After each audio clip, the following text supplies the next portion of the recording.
shout out to everybody. Let's see what's going on. White House press secretary. See what she's talking about.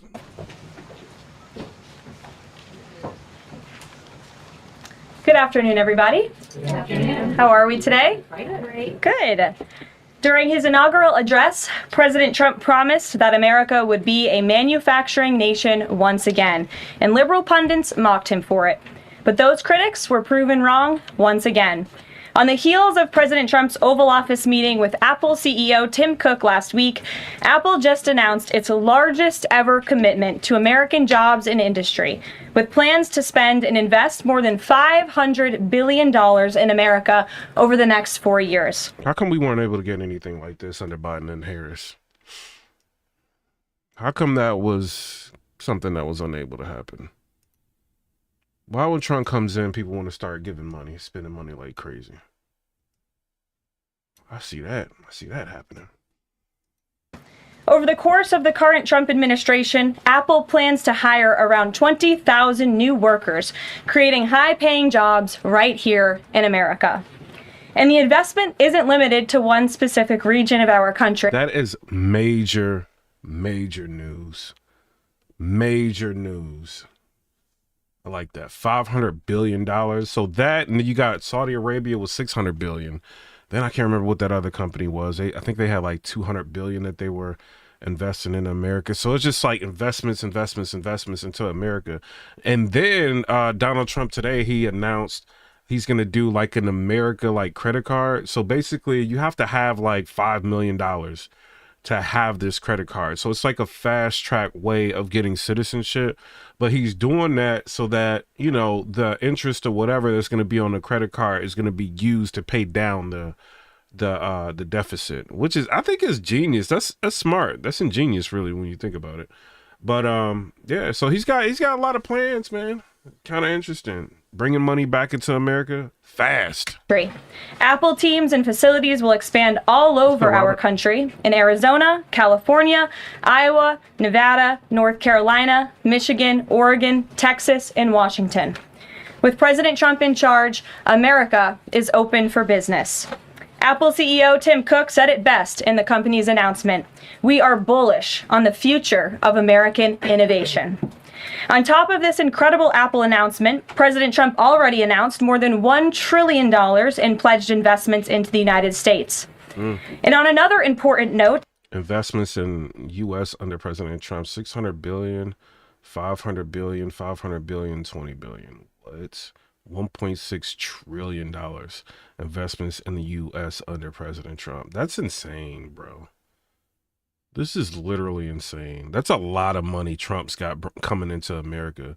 Yo, he is finding a way to pay down this deficit and figuring out a way to bring America, you know, money. Like, I like it. I rock with it. Can't really say nothing about it. That the American people entrusted President Trump to fulfill. This administration's efforts to seal the border continue to prove extraordinarily successful. I like how they show CBS is reporting this, and CBS I feel like is liberal, right? So they said legal crossings at U.S.-Mexico border down 94% from last year, Border Patrol chief says. What can you say when they are using the ops reporting network to show like what is going on? Shout out to O-Red's Toothbrush with the $1 donation. Appreciate you, bro, for sponsoring this. In President Trump's first month back in office alone, illegal border if y'all can hit the like button, emojis, all of that, it helps. Crossings hit lows not seen in decades, down 94% over the past year, while interior arrests are up 134%. And this past Saturday, interior arrests are up 134%. Interesting. This is a significant statistic that I wanted to share with all of you. There were only 220 illegal border crossings on Saturday. This is a 15-year low. Think about that in comparison to the amount of illegal border crossings we saw under the previous administration. Fox recently reported that a San Diego migrant shelter is closing its doors after saying they have not received new asylum-seeking families or individuals since January 20th. We all know what happened on January 20th, don't we? And yesterday, New York... She funny. Like we all know what happened on January 20th, don't we? City Mayor Eric Adams announced that the massive Roosevelt Hotel migrant shelter in Manhattan will shut down in the next few months. Nice. They've been like yo, like all the illegals, whatever they were housing. Now they closing it down. Nice. We're also seeing a reverse migration effect. There are now verified reports from the Associated Press of migrants abandoning their journey to the United States and heading back home. This is the first time the Border Patrol has received these reports since 2020, during President Trump's first term.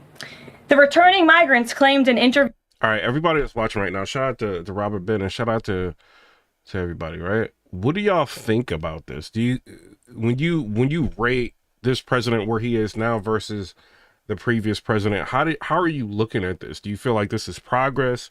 Do you feel like we're regressing? I feel like this is definite progress, bro. Like what other campaign, you have to really research what campaign promises he did not keep. Interviews that the new heavy security posture adopted by the Trump administration was a significant reason for their decision to return to the countries of their origin. Overall, the American people continue to overwhelmingly give President Trump very You said doing what he said he was going to do. Positive remarks. Nearly every Red Tooth Bush said more jobs for black people. I'm for it. And did y'all know, like, Donald Trump actually, so there was a lady that was in prison that he ended up pardoning, right? She's a black lady. This was like back when he was president before, first term. So he pardons this lady. So he just like last week, I think it was within Black History Month, which is interesting. But like, I think it was last week, he put her in charge of like pardons and paroles. Like, that's crazy. And so that kind of shuts down a lot of people saying he's racist and all of that. Hold on, let me show y'all. Hold on.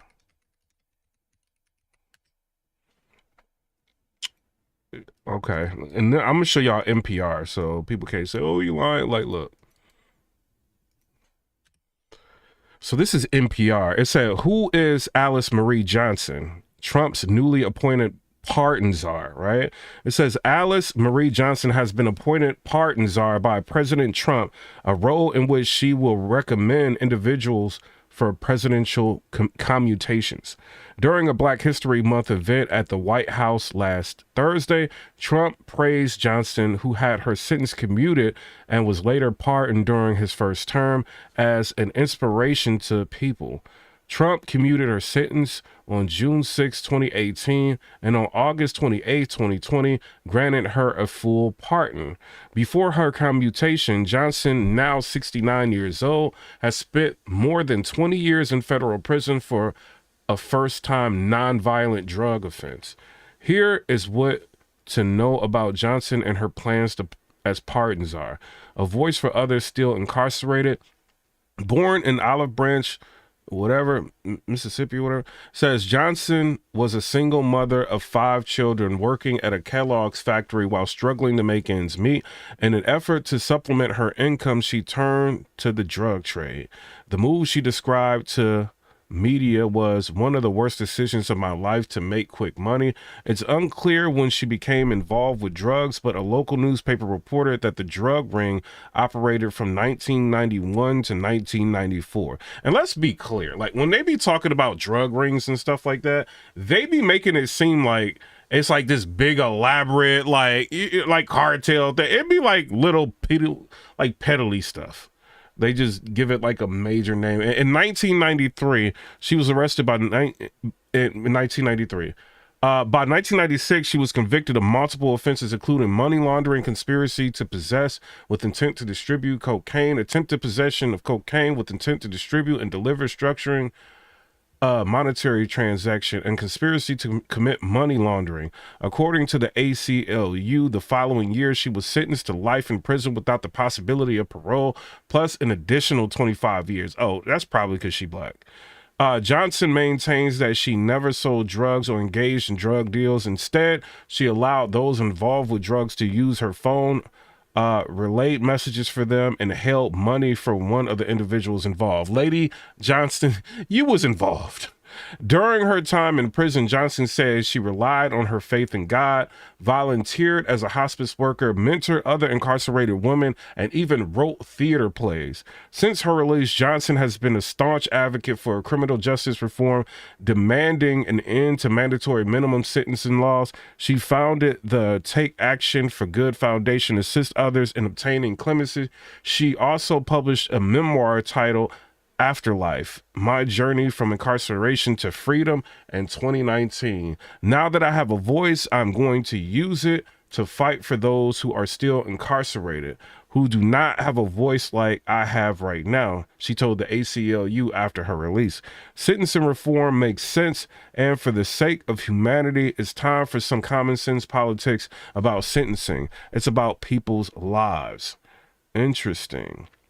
And y'all know, a lot of people don't like her, Kim Kardashian, but she is a big advocate of trying to get people out of jail.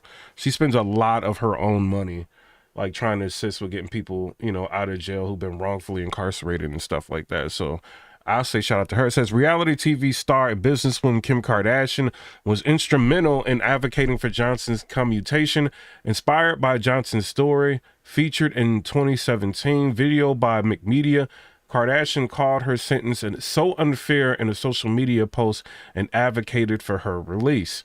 And y'all remember, I can't remember, some dude that was getting executed or whatever. He was like, it was a real popular case. Kim Kardashian was like, really behind that. She was like picketing and everything, trying to get, I think it was Tor Davis or something like that. I can't remember his name, something Davis. A few months later, Kardashian met with Trump to discuss Johnson's case, and a week after their meeting, Johnson's sentence was commuted.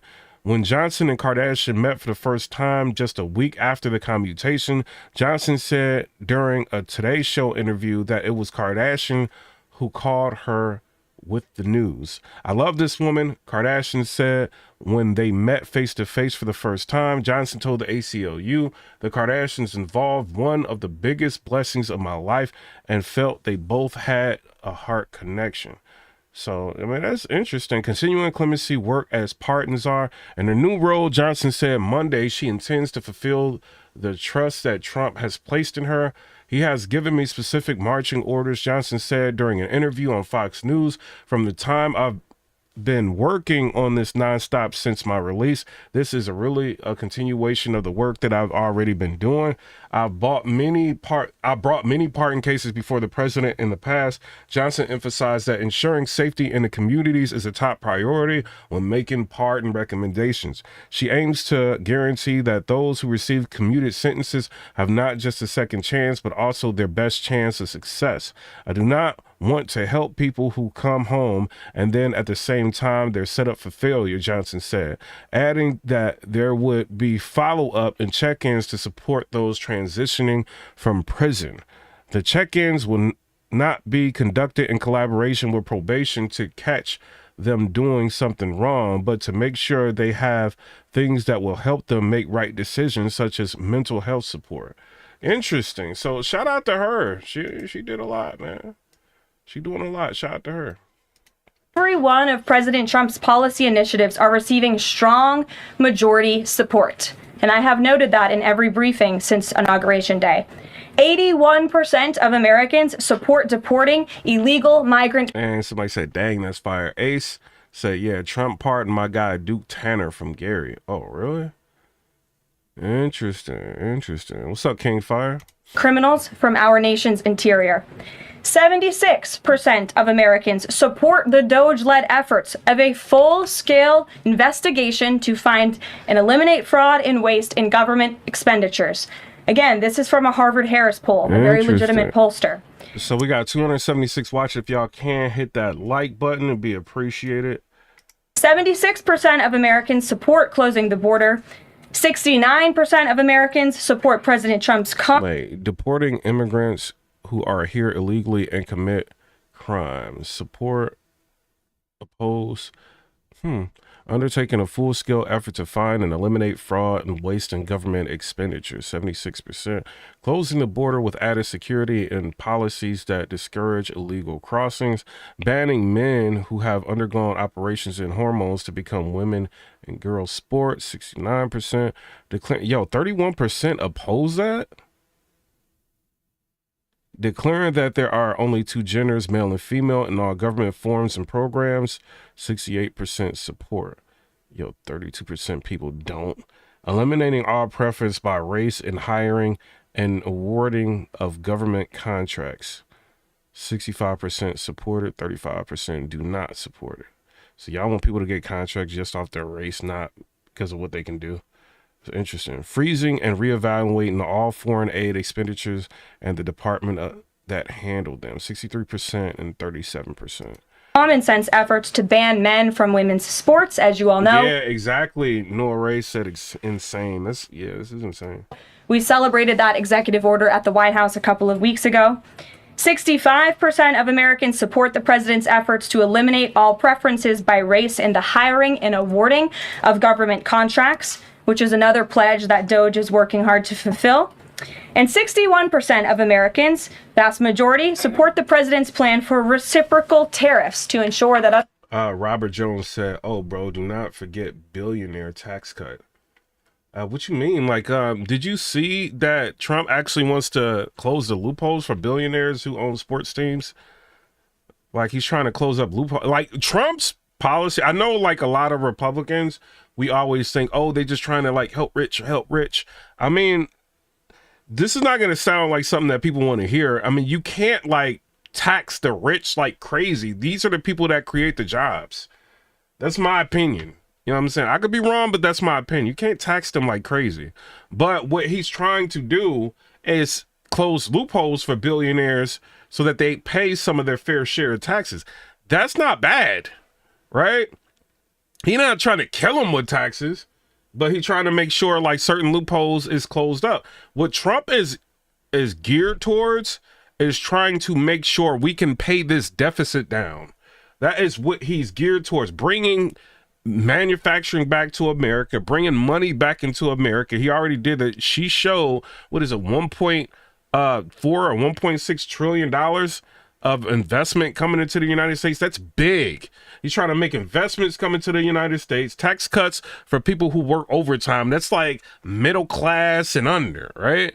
You working overtime, he's trying to figure out a way for him to save money with the government, and the government's not spending all of this money on all of these departments that have these, you know what I'm saying, addendums to the departments. You know what I mean? Like extra departments and stuff like that. Like close them departments down. It's not necessary. Get rid of all of these federal employees that are not doing anything. This is why the emails have gone out, right?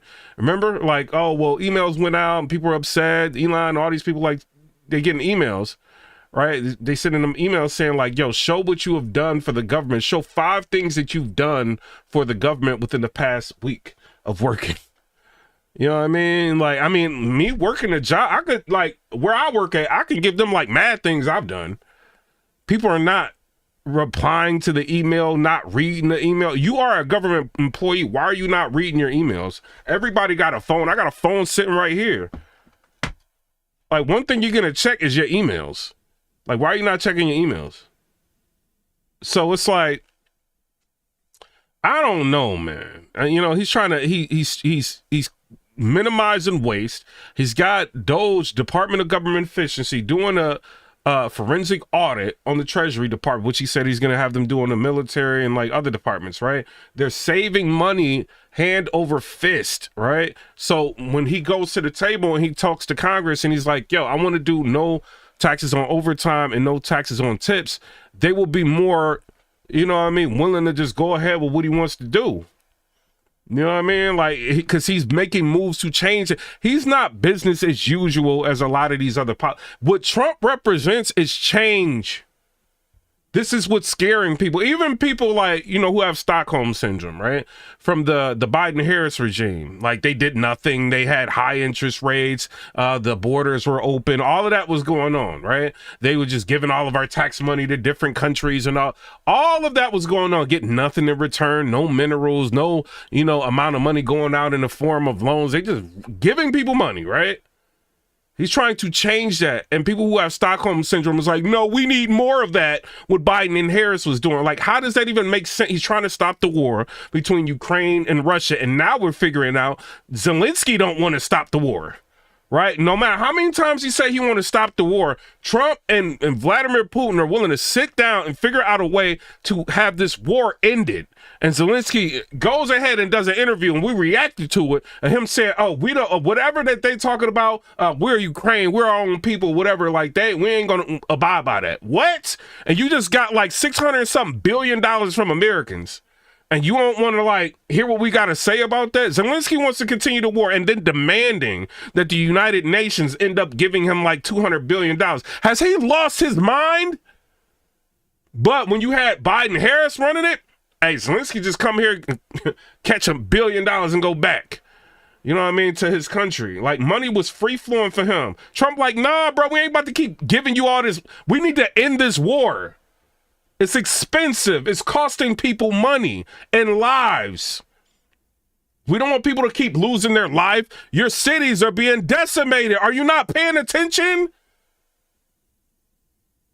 Trump was a little bit capping when he was talking about Zelensky's approval rating. He was saying it was 4%. He was a little capping on that. I think his approval rating, what was it, like 20? I think it's 27%, something like that. I can't remember. We looked at one of the poll, I think it was 37 and 27. You know, but he said his approval rate was 4%. Yo, they needed an election. Trump was wilding. But, you know, he put that pressure on Zelensky like, yo, now you about to argue with me in public. You know, like, you gonna have to state your case. You know, we're not about to just back anything. You know, and now Zelensky's out here scrambling. Like, you don't see that your buildings are being decimated, neighborhoods are falling apart. Like, they're war zones now. Like, don't you want to stop that? Don't you want to figure out a way to stop that? But then meanwhile, Biden and Harris sending long range, you know, giving them permission to send long range missiles into Russia. Like, why? Like, just stop the, like, figure out how to stop the war. And you got these people like they're so emotional and they don't look at what's going on. They're just like, you know, Biden Harris. Like, what? They literally went after your freedom of speech. Did you just see TikTok come down? Like, y'all forgot that happened? That was Biden and Harris. Like, that happened under them. And then they wanted TikTok gone the day before, like, the new president got into office. Y'all don't remember that? It just happened. It literally just happened. So come on, y'all, like, just wake up. Other countries are treating us the way we have always been treated. Despite what many Democrats and media members want you to believe, the Trump agenda is not only necessary, but it is overwhelmingly popular. Why? Because it's driven by common sense. Cam said Trump suggested buying the Gaza Strip to turn it into a resort. Look, this is my opinion on that. People can get mad, thug life, say what you want. Right?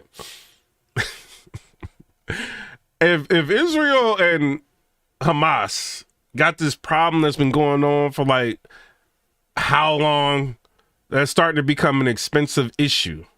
You know what I mean? Them going back and forth. Let us just buy this strip. What you gonna do, Hamas? We gonna buy this strip. We gonna turn it into resorts. Everybody chill out. Hey, is y'all against that? Tell me what y'all think down in the comment section below. Is y'all against that or no? And finally, as you all saw yesterday, we might want to travel there one day after Trump get finished with it. A federal judge denied the Associated Press's emergency motion for a temporary restraining order against myself, our Deputy Chief of Staff, Taylor Budowich, and our chief. But you know, if one of my moderators come in, people are allowed to troll. I don't like you. Y'all know, like when you be in people's lives, they be like, "Don't say this," and before you comment, "Don't say this," and "Don't say that." You could troll. You could troll me if you want to. Thug life. You know what I'm saying? I welcome that. You know, sometimes I respond to trolls. I be trolling myself sometimes. You know, but if you're gonna get like, if you got something like really wild to say, hit the super chat. The super chat is open. I know Democrats don't like doing that. You know what I'm saying, y'all? Y'all want everything for free. Can't respond to everything for free. This video is probably gonna get like 50,000 views at least. You know what I'm saying? But hit the super chat or something, and I'll respond to you. Chief of Staff Susie Wiles for our decision to remove the Associated Press from the White House press pool for certain and special events. The judge's ruling upholding our decision. Hold up, whoa. They trying to remove. Hold up. Against myself, our Deputy Chief of Staff. They're removing Associated Press for certain events. Hey, Associated Press got a lot of power. Y'all see, even on YouTube, like after the election, you say anything about Trump, it was like it was immediately like uploaded into your description box, like the AP results say this, the AP would, like, you know what I'm saying? Like, they got a lot of power. They like Trump and them like, nah, we ain't about to do that. Y'all ain't about to be running stuff over here. It's free speech. We gonna let regular podcast people come up here. We gonna let regular bloggers come up in here, and they've been doing it. They've been showing it. They've been announcing people who've been having questions. These are regular people on YouTube. He even took it a step further. He had a regular podcaster become one of the heads of the FBI. It's over. Giving it back to the people.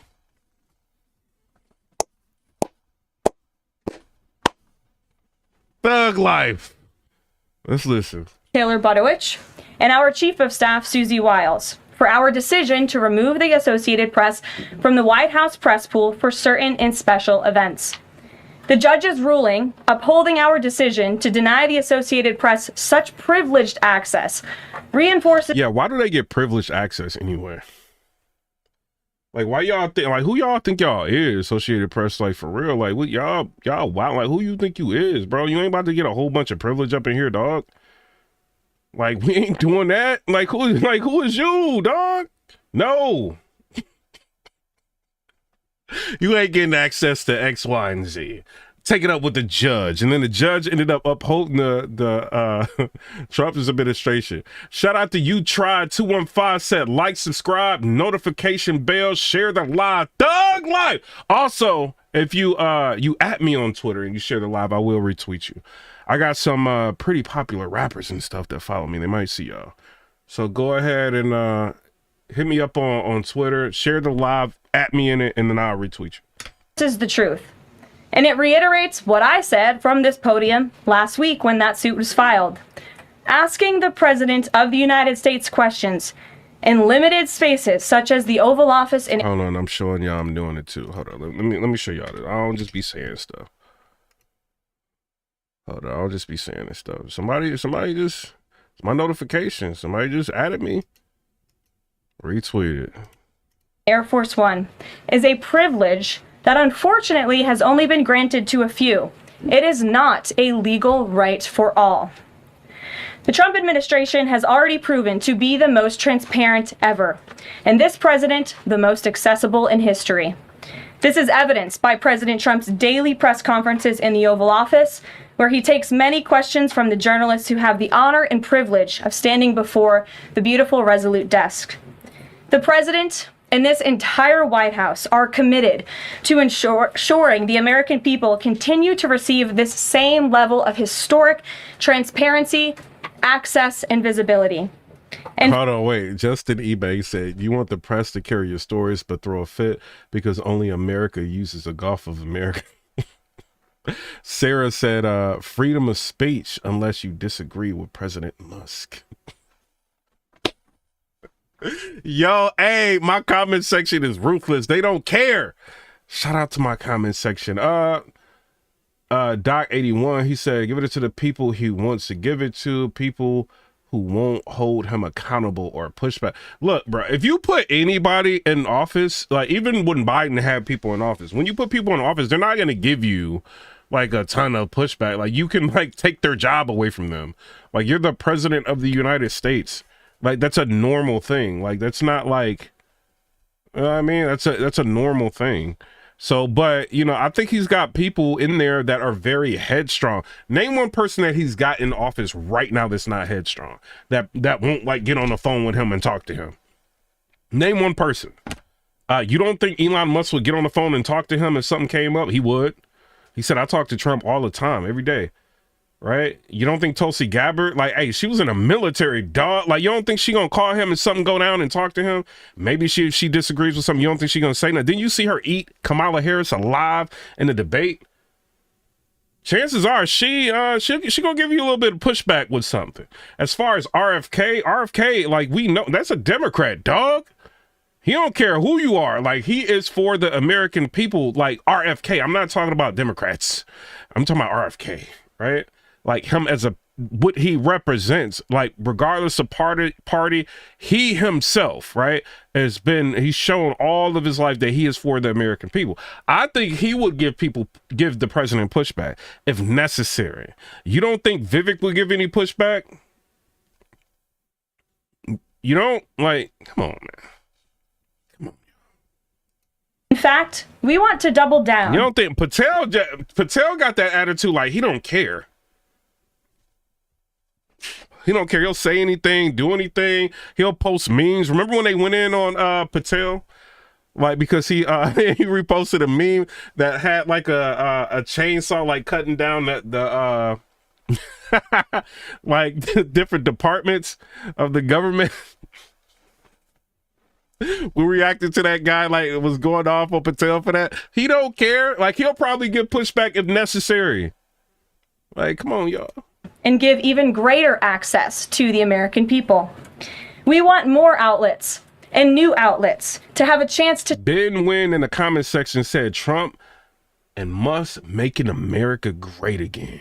Take part in the press pool to cover this administration's unprecedented achievements up close, front and center. As you all know, for decades, a group of DC-based journalists, the White House Correspondents Association, has long dictated which journalists get to ask questions of the President of the United States in these most intimate spaces. Not anymore. I am proud to announce that we are going to give the power back to the people who read your papers. Yo, AP, I know it's salty. Who watch your television shows and who listen to your radio stations. Moving forward, the White House press pool will be determined by the White House press team. Legacy outlets who have participated in the press pool for decades will still be allowed to join, fear not, but we will also be offering the privilege to well-deserving outlets who have never been allowed to share in this awesome responsibility. Just like we added a new media seat in this briefing room, legacy media outlets who have been here for years will still participate in the pool. But new voices are going to be welcomed in as well. As part of these changes, we will continue the rotation amongst the 5 major television networks to ensure the president's remarks are heard far and wide around this world. We will add additional streaming services which reach different audiences than traditional cable and broadcast. This is the ever-changing landscape of the media in the United States today. We will continue to rotate a print pooler who has the great responsibility of quickly transcribing the president's remarks and disseminating them to the rest of the world. And we will add outlets to the print pool rotation who have long been denied the privilege to partake in this experience, but are committed to covering this White House. Somebody has a good question. So Justin Ebanks, he's like a Democrat, I think. He says, so Trump selling media access? No. If you go on, remember, like, I don't know if you remember it or you were in here, she ended up putting out a link and I signed up for it. It's just like you go to the link, you just say like, what is your social media channel, or whatever, and then you submit it. That's it. You're not paying for access. You're not doing any of that. And then they just like hit you up and say yay or nay. You know, a lot of people are saying like that's really valid. Like, this is what it is. I haven't gotten accepted for it. And the people that have come up there asked real questions. They didn't ask any softball questions. They asked like real questions. So, and you know, like Trump is used to taking like difficult questions. JD Vance used to taking difficult questions. Even her, this White House press secretary, she's only 27 years old. And she's like, been like through the fire as a recent. People are throwing like real difficult stuff at her and she just shuts them down like that. She's not opposed of getting asked hard or difficult questions.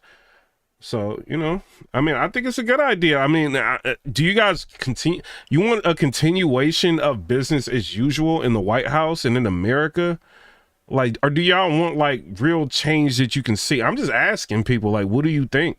Like, you like the same, like another thing that's the issue or a problem, right? You got MSNBC, they're doing restructuring. They just got rid of Joy Reid's show, whatever. Maybe it was ratings. Who knows what it was? Maybe they just didn't like the backlash they were getting because they had her on the platform. I don't know what it is, right? But these big major news networks are losing viewership to podcasters, right? Bloggers who get like 400 and like Devori Darkins to get 300,000 or 400,000, 5, 6, a million views on a video. And you got like the Associated Press, so they might get like on a good day, like 100-some thousand, right? But a lot of times they're getting 30, 20, 40,000. So it's like, why are you having all these special privileges if you are not even technically really in competition with the new age of media consumption? So yeah, I'm just gonna allow, you know, the people who are the popular media, if they cover politics or whatever, they coming up here and they can say whatever they want to say. I don't see nothing bad with that. Why don't we just want to keep the same people in place asking the same mundane, boring questions? No, we want something new, like, you know what I mean? Energy. Beat. We will continue to rotate a radio pooler and add other He said, check your info on the AP. radio hosts who have been denied access, especially local radio hosts. One thing I noticed about people, right? A lot of Americans don't want change. And I didn't realize that until like I started talking about politics and showing people things. You know what I mean? A lot of people just do not want change at all. They want things to be business as usual, any type of new age way of doing things. People are just against it. I don't know why. Like, why? Like, politics has been boring for so long. Like, let's get some new people up here to ask some questions. You still gonna have the AP. You still gonna have CNN, MSNBC, Fox News. You still gonna have the same juggernauts of the media, right? But let's get some new people up here to ask some questions. And maybe that'll give them something new to write about. To serve as the heartbeat. Yeah, King Fire said we need unbiased media. Bro, people want... King Fire, people do not want change. People are willing, number one, people are willing to give up their rights. We see that all day long. They will make an argument to give up their rights. I got into like 3 different arguments with somebody like on my birthday about that. Like, and they were so willing to give up their, you know what I mean? People are willing to give up their rights, period. No, people don't want their rights. The founding fathers are protecting people from themselves, I feel like, because people don't want their rights, right? That's a problem. And then progress, people do not like progress. Like when people say that, oh, we want to vote for change. No, people want the same thing that's been going on for 20 years. They don't want anything different. That's why you can get these Mitch McConnells that can keep getting elected.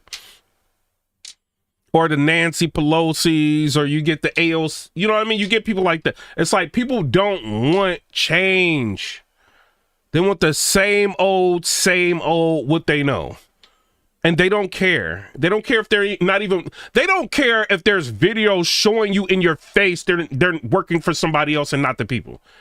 They can literally watch Elizabeth Warren get caught up like doing all kind of stuff and supporting. I'm not saying this is happening, but get caught up in all kind of stuff and find out she make $200,000 a year. And now she worth 12 million. There's no accounting for where that came in. Every time somebody goes at like, you know, a rich person that's affiliated with her is donating to her. Now she got a problem with that. Like they could show you all of these like corrupt things, right? And people will still vote for her.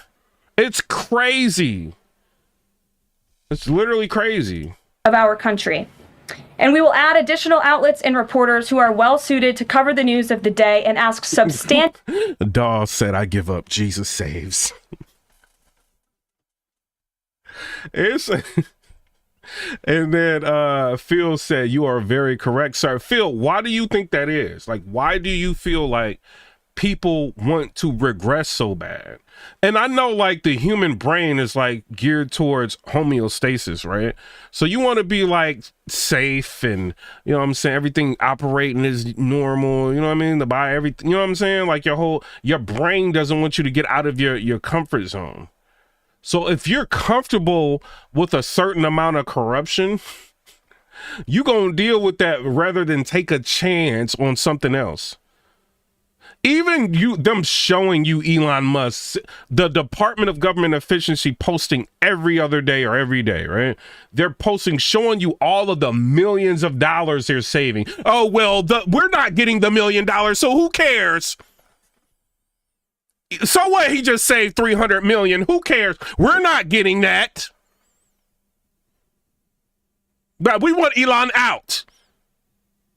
So then he was just like, okay, well, we're thinking about giving a dividend or giving American people like 20% of this. So it could be like 20 or 30% of this. So it could be like $5,000 that they can get like for a household, you know, $5,000.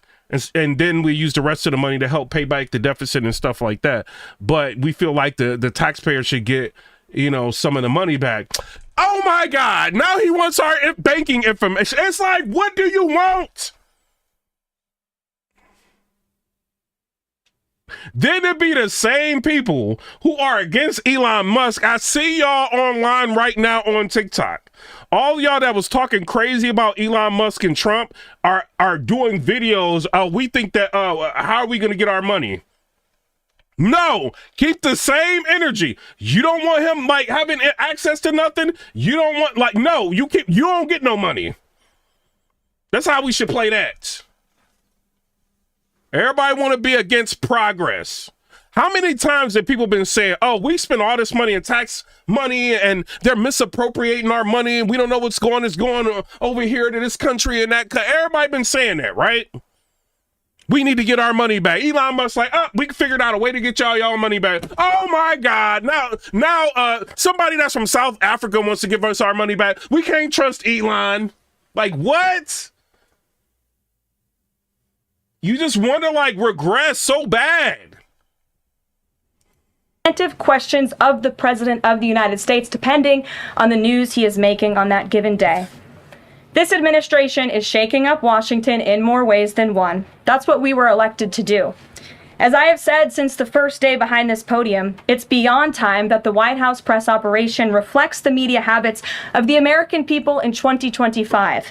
Not 19. You see that? We reflect the media habits of the American people. Yes. All right, y'all. All of y'all right now in here. Some of y'all might, if you're watching politics and all that, thug life, you might check like Fox News, MSNBC, CNN, C-SPAN, like all of that, BBC, all of that, right? Do you think people under the age of 35 are like regular people are getting their media like that? No. I don't think they are. They might go to Valuetainment. They might go to like they might check and see what Joe Rogan might say about a topic or something like. They're not about to be going on these like super left like left wing like shows and listen like. Come on, bro. Some people will, but I think they're trying to like people are used to a different way of consuming media. They go to their favorite bloggers and maybe like Black Conservative Perspective or somebody like that. Amala Capone or whatever her name is.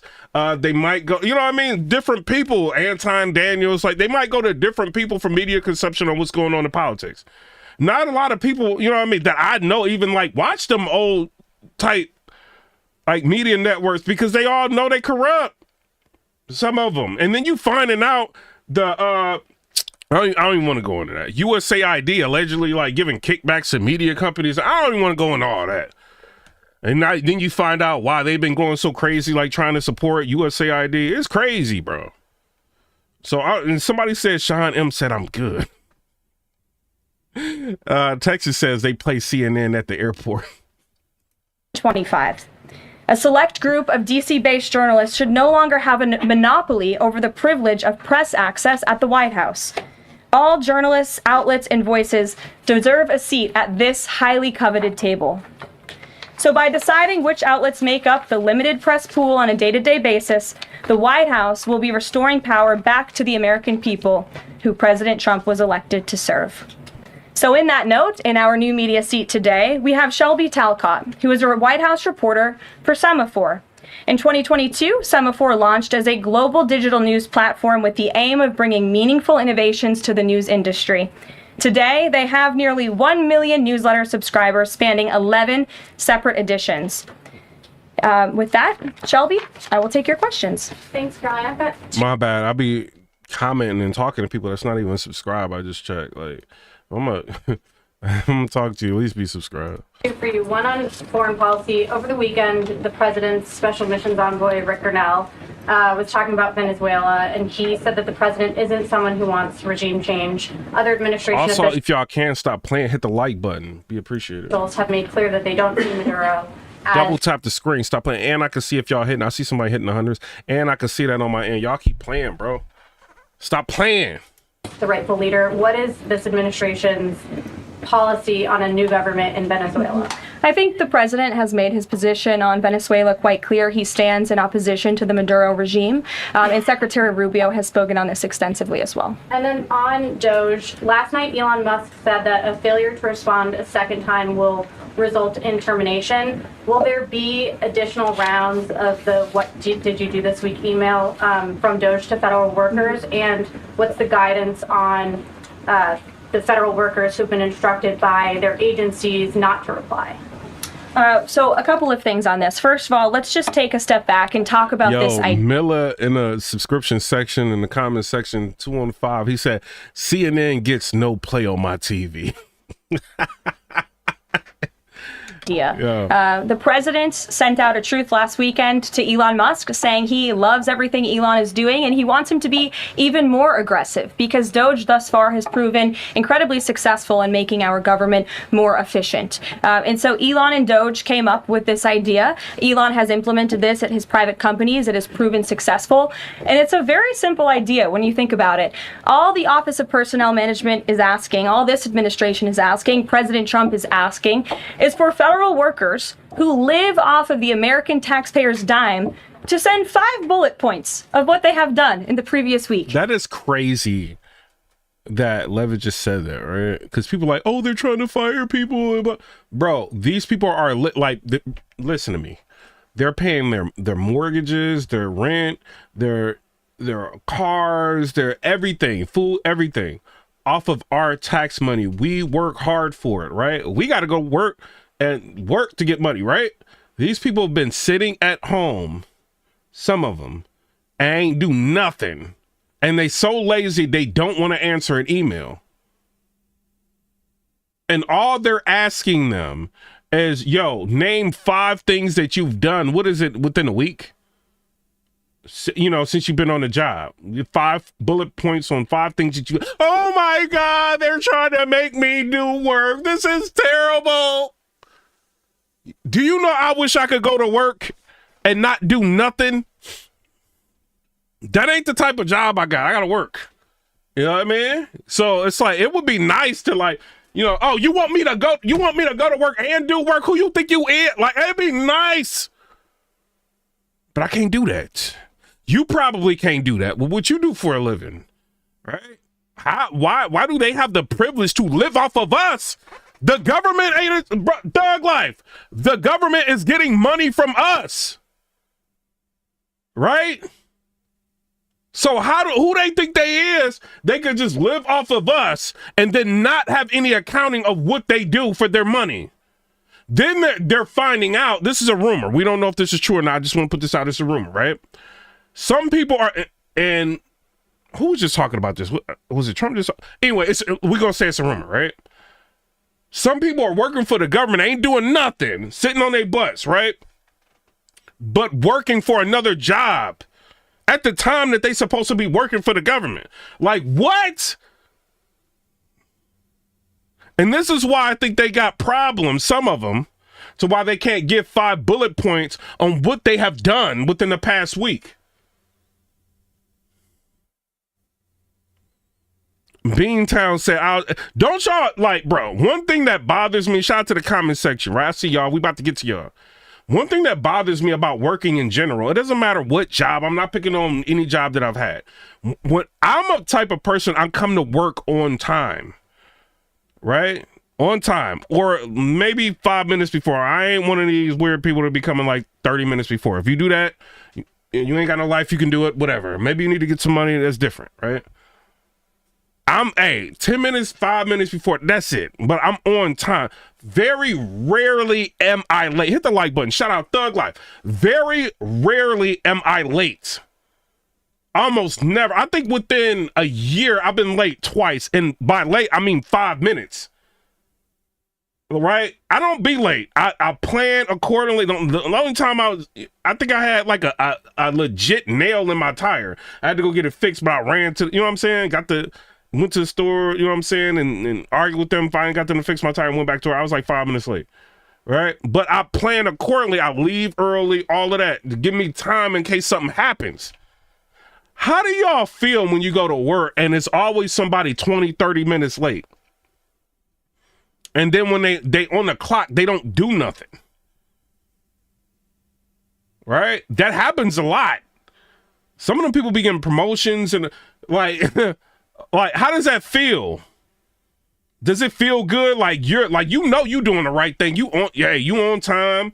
When you go to work, you clock in, you get to work, you doing the work. But how does it feel like when people start giving you more work, or you have to pick up and depending on what you do, you got to do more work because somebody didn't finish their work? Because they could have got there on time, but they chose to be like 30 minutes late. Every other day they doing it. You know what I'm saying? Maybe they watching TikTok a little bit too much and they watching all these complaints about working and all, and they just come in like, I don't know what it is, right? But people come in late and they leave work on you and they get promotions. You be looking like, what? Now you got people in the federal government that ain't even doing nothing. Some people, they ain't doing nothing to the point to where the government has to look into the government to figure out what are they actually contributing here to be getting paid this money. And they're asking them to write down something simple, write down 5 bullet points. And a lot of these people probably have degrees. They probably got associates, bachelor's degrees, whatever, right? I know they know how to write a bullet point. They're upset that they got to write 5 bullet points. So instead of writing them 5 bullet points, you know what they doing? They going on TikTok, they complaining. Wait, you got time to hit the record, to complain, to push the, you know what I'm saying, the next button, then enter the hashtag, and then like go ahead and hit post. You got enough time to do that and spend like maybe 5-10 minutes complaining that you got to do it instead of just quickly doing 5 bullet points. Oh yeah, I did this year. This month. Instead of doing this, you want to go and complain. And then you get the news backing them because they don't like Trump. And you got to go to work in the morning.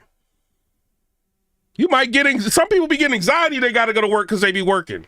When they go to work, they work. Like, man, I gotta go to work, man. I don't feel like doing this. But I gotta do it. You know, I got kids. I got, you know what I'm saying? I got a mortgage. I got stuff I gotta take care of. I'm gonna go to work and do the best I can, make the best of this situation. And some people are getting paid off of our tax dollars and not even working.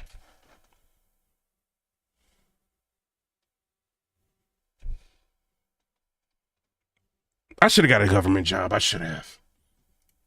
That is all we are asking for. And so the Office of Personnel and Management sent out additional guidance last night.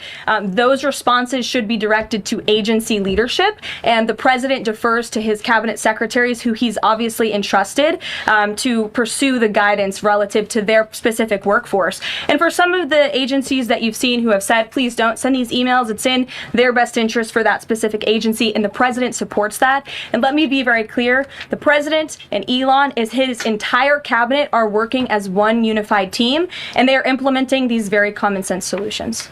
You're welcome. Jackie. Thank you. One follow-up question. So about the deadline, Alina Habba said that you have until tonight.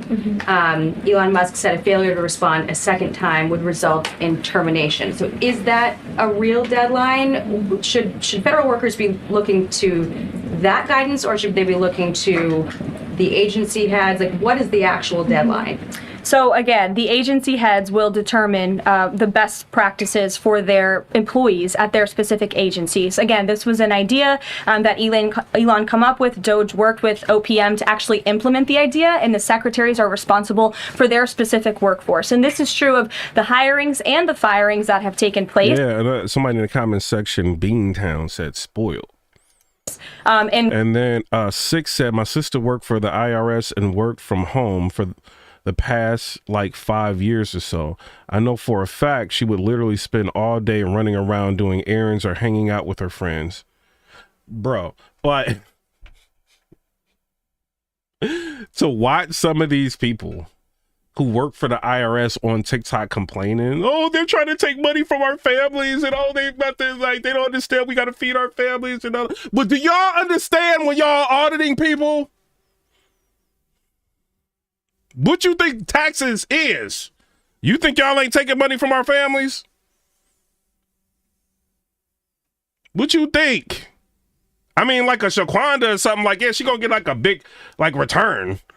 You know what I'm saying? But like regular people, y'all be taking like money for us. A lot of us, if we make too much, y'all be like trying to figure out ways to like, come on, chill out. We don't care. If y'all gotta lose y'all job, oh well.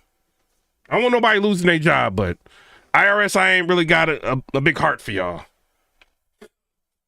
I want to get rich. Y'all be getting in people's way. No, Trump ain't thinking about our family. You know who Trump thinking about? Everybody else's family in America. Biden wasn't thinking about that when he hired 80-something thousand of y'all to come after regular people. So he can take regular people's money and send it overseas, allegedly. Right? I mean, Zelensky's been getting a lot of money. Africa's been getting a lot of money. Israel, I mean, I don't know. A lot of people been getting a lot of money. We advise federal workers, unless your y'all can take some cuts here and there. Agency has dictated you not. Hit the like button. Super chat is open. Stop playing. Stop being a Democrat. Hit the super chats. To respond to this email. In fact, I can announce that we've had more than 61,000 views on the video. Shout out to y'all. Million workers who have chosen to participate in this very simple task of, again, sending 5 bullet points to your direct supervisor or manager, CCing OPM. I actually participated in myself. It took me. Hold on, then people mad at like USPS board being fired, right? I don't care about that. I'm sorry. I'm sorry. You know why? Have y'all ever been to the USPS? You had to mail something and you had to deal with a government employee that works there? Oh, you can go get the package over there. Yeah, you gotta label it, and you gotta put the tape on it, and you gotta do everything, and you gotta mail it to. Like, what you mean? What is you doing? What do you get paid for? Do you at least mail this? They be chewing gum. Hold on, we about to act like a USPS worker, bro. Like we about to. Can you go back in line, please? What you mean? Ain't nobody up. Can you go back in line? I gotta wait. You gotta wait for me to let you up. Okay, come on. Sir, can I want to mail something. Do you have the address? The address is right here. Okay. Can you, I'm gonna print this out. No, actually, I need you to go to Staples and print out a label. Come back when you're done, and then maybe we can do this. Can you get, I got a line, sir. You go, you get the, you get the label. You come back. Yeah, can you go get that box over there? Put it in. Yeah, you got the label? Yeah, I got the label. Can you? Oh, okay. Let me see the label.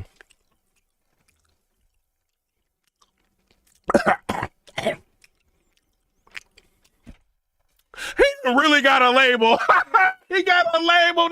He got a label. You got a label? I got you.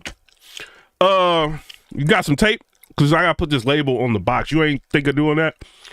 Can you, sir, like, I know you under stress and everything, like you at work. Can y'all like maybe take the paper to the box? You just want me to do everything, huh?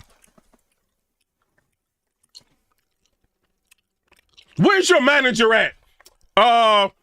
Leroy. He want to talk to you. He tripping up in here. He don't know this DEI.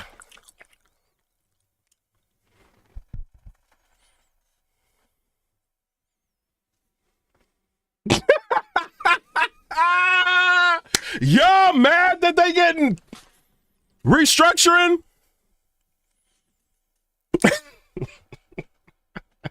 About a minute and a half to think of 5 things I did last week. I do 5 things in about 10 minutes, and all federal workers should be working at the same pace that You hear her? She said, I do 5 things in about 10 minutes. They can't even think of 5 things they've done.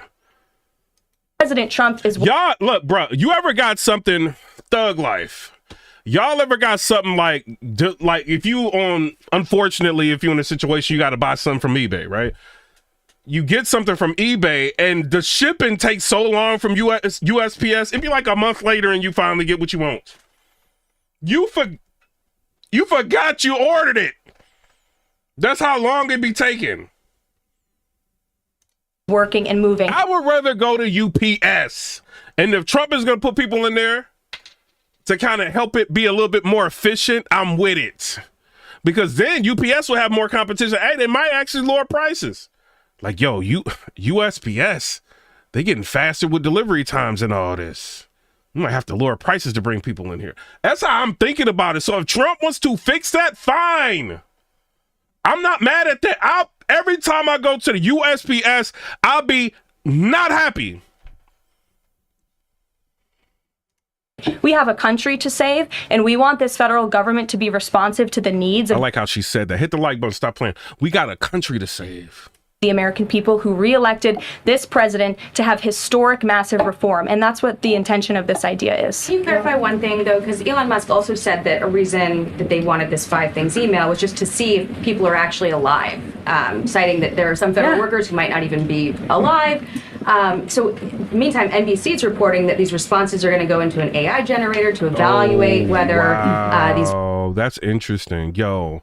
That's crazy that she just said that. Did y'all hear that? She was like, well, you know, there could be like, you know, people may not actually be alive anymore for the federal government, right? Some of these people. You know, so that means people are getting benefits and they still sending them checks and some of these people ain't even alive. Lord. Y'all don't think the government needs to be reformed? And we all worried about what is Social Security gonna be there when we retire? You know why? Like it's a problem because like government is archaic the way it's ran right now, right? So you need somebody like Trump to fix it, to get it to run like you know a standard. It's ridiculous. Even Social Security, like people like 150, 300 years old still getting Social Security checks. Like, what? It's crazy. They sons cash all them checks. They sons and cashing them. It's crazy. Jobs are necessary. So is it just to see if people are actually working, or is it an effort to maybe cut some of those jobs? I have not seen that NBC News report, and I haven't heard that from DOGE or from Elon himself. Again, this is to ensure that federal workers are not ripping off American taxpayers, that they are showing up to the office, and that they are doing their jobs. That's what the American people expect. Federal workers will rip us off. They don't care about us, bro. They don't care. You think they're going to work every day? I care about the taxpayer. You think they care about us? Huh?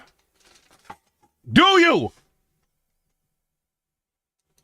And it's a very simple task to complete. I did it myself, and I was more than happy to do it because I'm very grateful that I am serving the American people on the American taxpayers' dime. Do you think DOGE should hire a spokesperson just so that Elon... Absol Zenith said too deep. And then Troll said, dang, $8. Oh, you're talking about eggs. Elon Musk doesn't put out tweets. Y'all, if y'all don't know, yesterday we was talking about egg prices. So that's probably why the chat's kind of wilding with that. That then confuse federal workers. Are my press briefings not good enough for you, Jackie? John. Carolyn, thank you. In the ruling by Judge McFadden yesterday, who dismissed the lawsuit that AP brought against yourself and your team members here, President Trump, in there he said, why not just do away with the entire White House Correspondents Association along with it, because essentially they have no authority, they just usurped it. What is your reaction to that?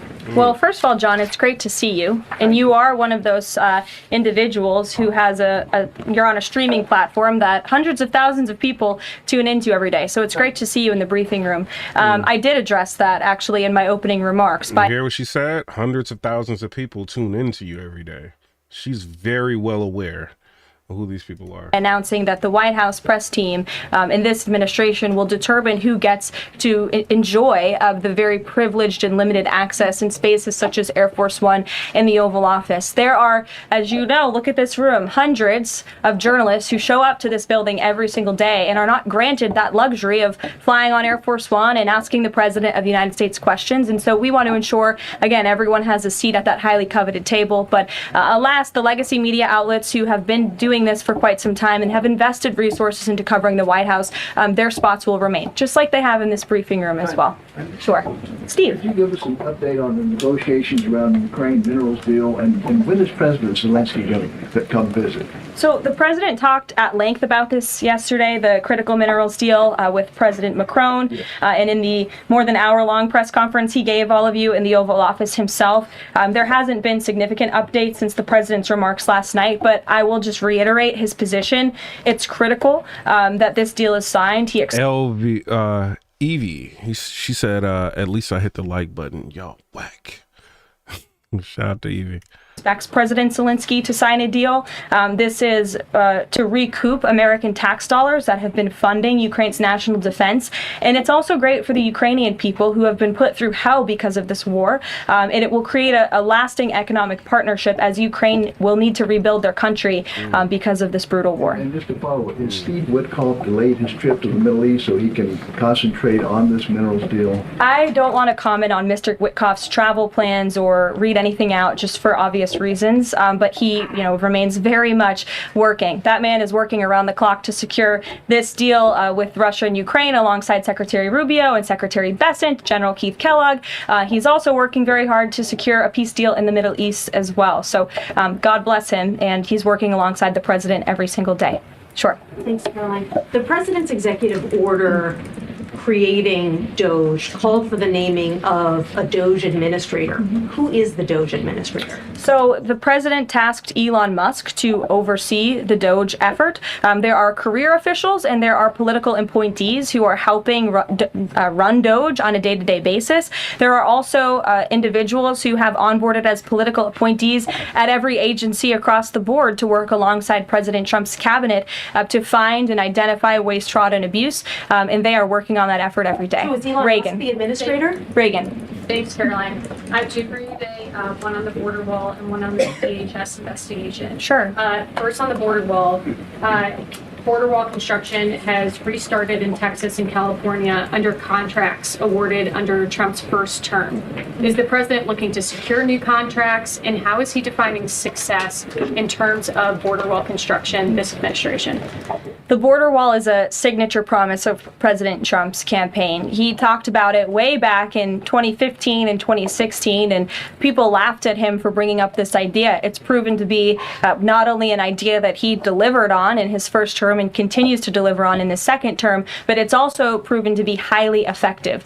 In fact, we know where there were parts of President Trump's border wall built and standing under the previous administration, illegal border crossings dropped 87% where there was a border wall. So the wall is an incredible deterrent factor for illegal migrant caravans. The president is committed to the continuation of the construction of the wall. And the previous administration actually sold off the resources that the Trump administration secured to build the wall. And that's an egregious misuse of the American taxpayers' money. They just let those resources rot on the southern border. They actually sold them for pennies on the dollar. So this administration, DHS and ICE and Customs Customs and Border Patrol and Tom Homan and all of the great people you know who are working on this effort are committed to continuing the construction of President Trump's border wall. DHS investigation into people who might be leaking within the administration.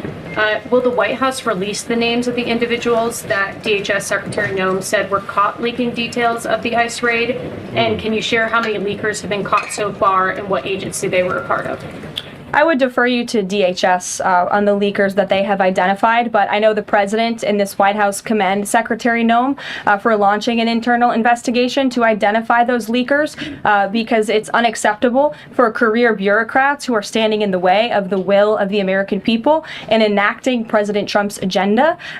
If they don't want to adhere to the will of the 77 million Americans who reelected President Trump, then they should go find another job. And if they continue to leak information, especially information that is critical to protecting Border Patrol agents and ICE agents who are out there doing jobs that not many people are willing to do, putting their lives on the line to protect our national security, then those individuals absolutely should be fired. And this administration is committed to finding them. Sure. Caroline, two questions for you. One related to Guantanamo Bay, the other to the White House Correspondents' Dinner. I wanted to get your response to some Washington Post reporting of the migrants who stayed over at Guantanamo Bay for the last 2 weeks. They told the Post they were rarely let outside. They were shackled and placed in what they described as cages and alleged that they were not treated as human beings. Does the White House have any response to those conditions? At Guantanamo Bay? It's a promise the what president. y'all want? Like Guantanamo Bay to treat these people like they're in a resort? You in jail, dog.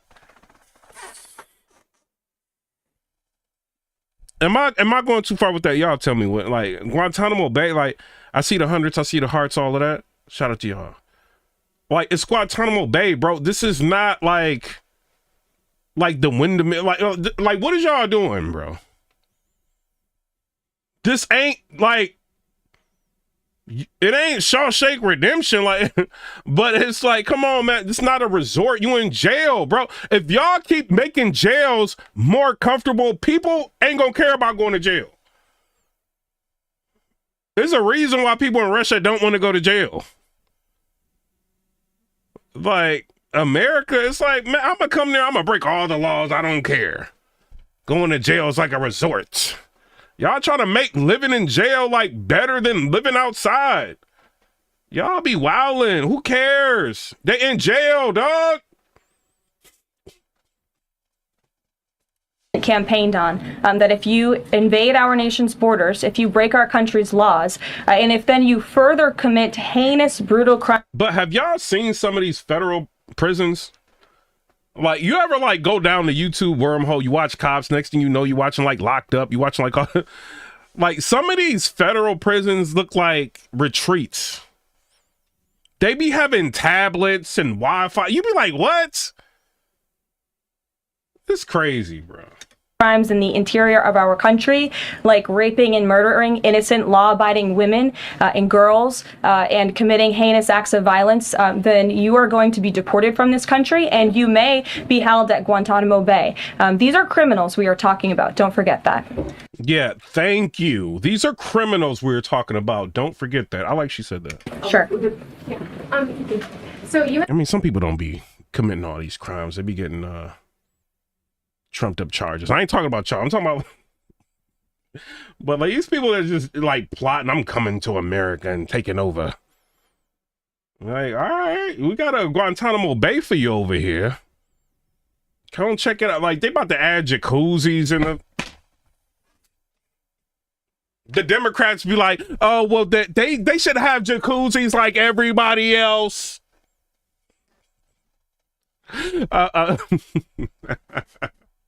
Chef Ramsay should stop in once a week. Democrats be wildin', and they be wondering why their neighborhoods be so filled with crime. Y'all be trying to protect the criminals. U.S. consumer confidence fell this month the most since August of 2021. What is your message for Americans who are concerned about the impact of things such as tariffs on prices?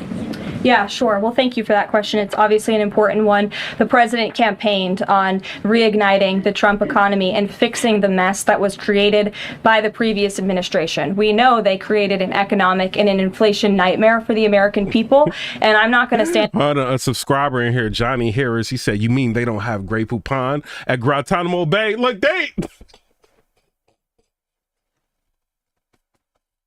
they trying to get it in the boatloads for Guantanamo Bay. They want them to have sushi, lobster tail, linguine, like calamari. They want all of that. What you mean they can't have a tomahawk steak? What you mean? Like, stand up here and lie to you like my predecessor did about the state of our economy. We understand there are people that are hurting, and this administration is wholeheartedly committed to ensuring that those individuals see relief and price reductions and tax cuts and in less regulations that are burdensome on their household and their businesses. And the president and this entire administration are focused on that every day. I can go through the very long list of economic actions this president has taken. I know you work for Bloomberg, so I'm sure you're well aware of them, but I can assure the American people that the president is very much focused on bringing down the cost of living crisis in this country that was created by the previous administration. Just have a quick follow-up. Sure. Is the president planning on whipping any votes for support for the House budget vote? And if so, to whom is he making calls? I'm not aware of any calls that. hey, Beantown subscriber in here, he said, "Gives new meaning to pardon me." Pardon me. Do you have any Grey Poupon? We're in Guantanamo Bay up in here. This is not the regular municipality jail. This is more exquisite. The Democrats had fought for us. We got pools up in here. Yo, that he has made. I did talk to the president about his position on this just before coming down here, and he said that he's made it very clear to the Hill what his priorities for a budget are. He's said it to the Speaker of the House. He said it to Leader Thune. The Senate and the House know what President Trump wants and know what the American people want. And so he expects Congress to get it done. He's looking at the proposal from the House. He will also be looking at the proposal that I believe the Senate is drafting up as well. Sure. Thank you. Thank you, Carolina. I have two questions. Does the United States, sorry.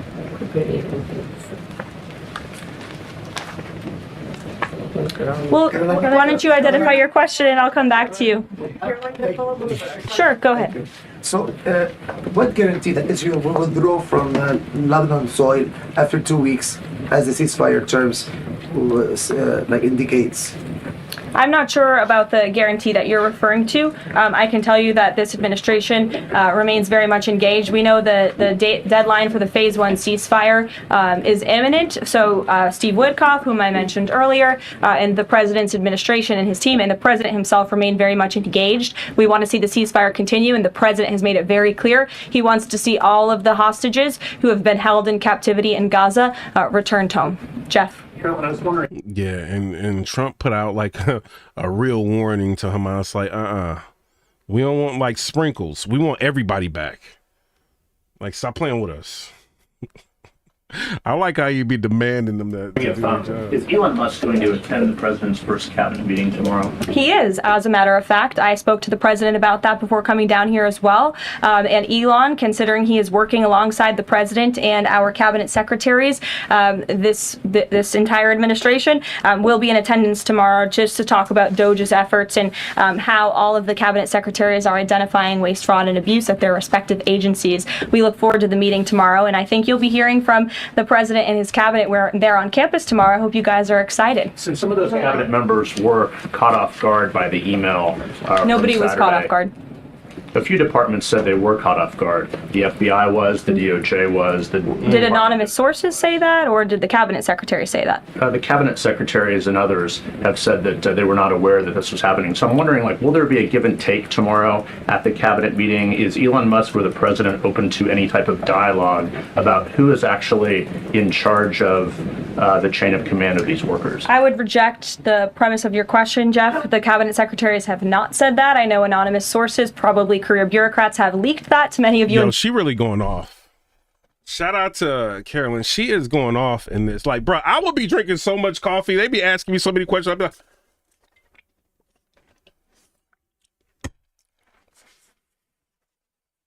huh? Can you say that again? She's just like rattling it off. Shout out to her. In this room. But as I said at the beginning of this press conference, everybody is working as one team, and the president respects the decisions of his cabinet secretaries to tell his staff, their staff, not to respond to that email because they did so. Evie said, to be fair, I watch no news networks. Out of interests of national security, and they don't want to obviously risk confidential information. It's pretty common sense. Dasha. Musk has obviously been doing a lot of work. He's been working every day, a lot of the time weekends. He is designated as a special government employee, which means that he can only work 130 days per year. Is the White House expecting him to limit his work to 130 days, or are you going to work around those rules? Do you want to see him extend beyond the 130? So today is... Wait, first of all, she ain't the president. She can't tell him whether or not she wants his work extended past 100 and some days or whatever. Like, she ain't the president. That's an easy question. I'm like, oh, well, I would, have you guys like refer to the president on that. It's his decision. He's the one that created this Department of Government Efficiency. If he feels like that Elon is making significant, advancements in what he's doing, which it looks like he is, I'm sure he would probably want to extend that, but I can't speak for the president. We will, let the president speak. I mean, this is easy, bro. I could do this. What y'all think? They talking to her like she the president or something like that. February 25th, so I think we've been here about 35 days roughly. So ask me in another 100 days. Daniel. Caroline, thank you. You opened up with a major announcement from Apple. $500 billion, 20,000 jobs, doubling its advanced manufacturing fund. Yeah. What is that? I heard Donald Trump signed some new executive orders. Sir. Can we get to those? Let's get to some of these executive orders. I want to see what he's signing. Thank you, sir. Mr. President, is that the culmination? Hold on. Oh, okay, let me see. Fox News, what y'all doing, bro? What's Fox News doing? Like, come on, bro. Y'all normally be having it together. Right, as a country, so we're going. Fox News rewinding it. What is y'all doing? Thank you, sir. Mr. President, is that the culmination of ongoing conversations that you've had with your counterparts, this particular executive order? Which one, last or? The one that... No, the digital tax is taking place all over Europe. They're taxing us, and they're doing other things. They're suing all our companies. And if that's going to happen, we want to be the ones that sue, not them. And they use it almost as a form of running European countries, and the EU in particular has been very violent in its lawsuits against our companies, and frankly, very violent and very bad to our airlines. I've gotten calls from the heads of airlines saying they stop in Europe and they're getting charged all sorts of taxes that they never even heard of. They stop and they're getting fined and charged, and they do it only with American companies. They're not doing it to other countries, so we're stopping it. So he said they're suing a lot of our companies. That's something that people don't talk about. And we have another thing, we have another step to go, and if they don't shape up, as an example... See, what I like doing is going straight to the source a lot of times. Like, let's hear what he is saying about this. Apple has had to pay like $17 billion in a lawsuit that nobody thought was worth anything. And I won't get into the judge or the decision or how the decision was arrived, but I'm pretty good at this stuff, and I think it's disgraceful. And Google's being sued, Facebook's being sued, and many others are being sued by their so-called government, if you call it a government, EU. And wow. They don't treat us right. They don't treat us right as a country. So our government companies, our tech companies are being sued over there overseas. Interesting. Very interesting. So we're going to protect our companies. We have to protect our companies. So we're not going to have any companies left anymore. I also want to thank Apple, though, for announcing they're going to invest $500 billion in our country. That's the biggest investment anybody's probably made to this date. And they're going to do it very quickly. Wait, Saudi Arabia invested $600 billion. Remember? Let's go back. I think Saudi Arabia did $600 billion.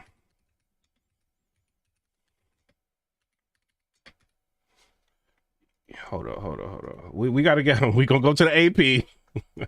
Let's see. Saudi Arabia, I think they did do $600 billion. Let's see. Saudi Crown Prince says kingdom intends to invest $600 billion in U.S. during call with Trump. Dubai, United Arab Emirates, Saudi Arabia's Crown Prince said the kingdom wants to invest $600 billion in the United States over the next 4 years. Comments that came after President Trump put a price tag on returning to the kingdom as his first foreign trip. Interesting. And that's because of tariffs. So that's one of the biggest. All right. They don't want to pay the tariffs, and they feel very strong. Hit the likes, hit all that. Shout out to Tooth Bush. Shout out to you. About the country now. They wouldn't have done it without us. Without the Trump administration, they wouldn't have done it. But they feel very strongly about the direction of the country. The polls have shown that too. The polls are coming out showing direction of the company is of the country is the best they've ever seen. Actually, best they've ever seen. So I just want to thank Tim Cook and Apple for the confidence. $500 billion. And we were wondering why Tim Cook was at the inauguration. And they probably thinking like, yo, we getting sued everywhere. And they just lost, Apple lost a big lawsuit in America. Hold on. It was a privacy lawsuit.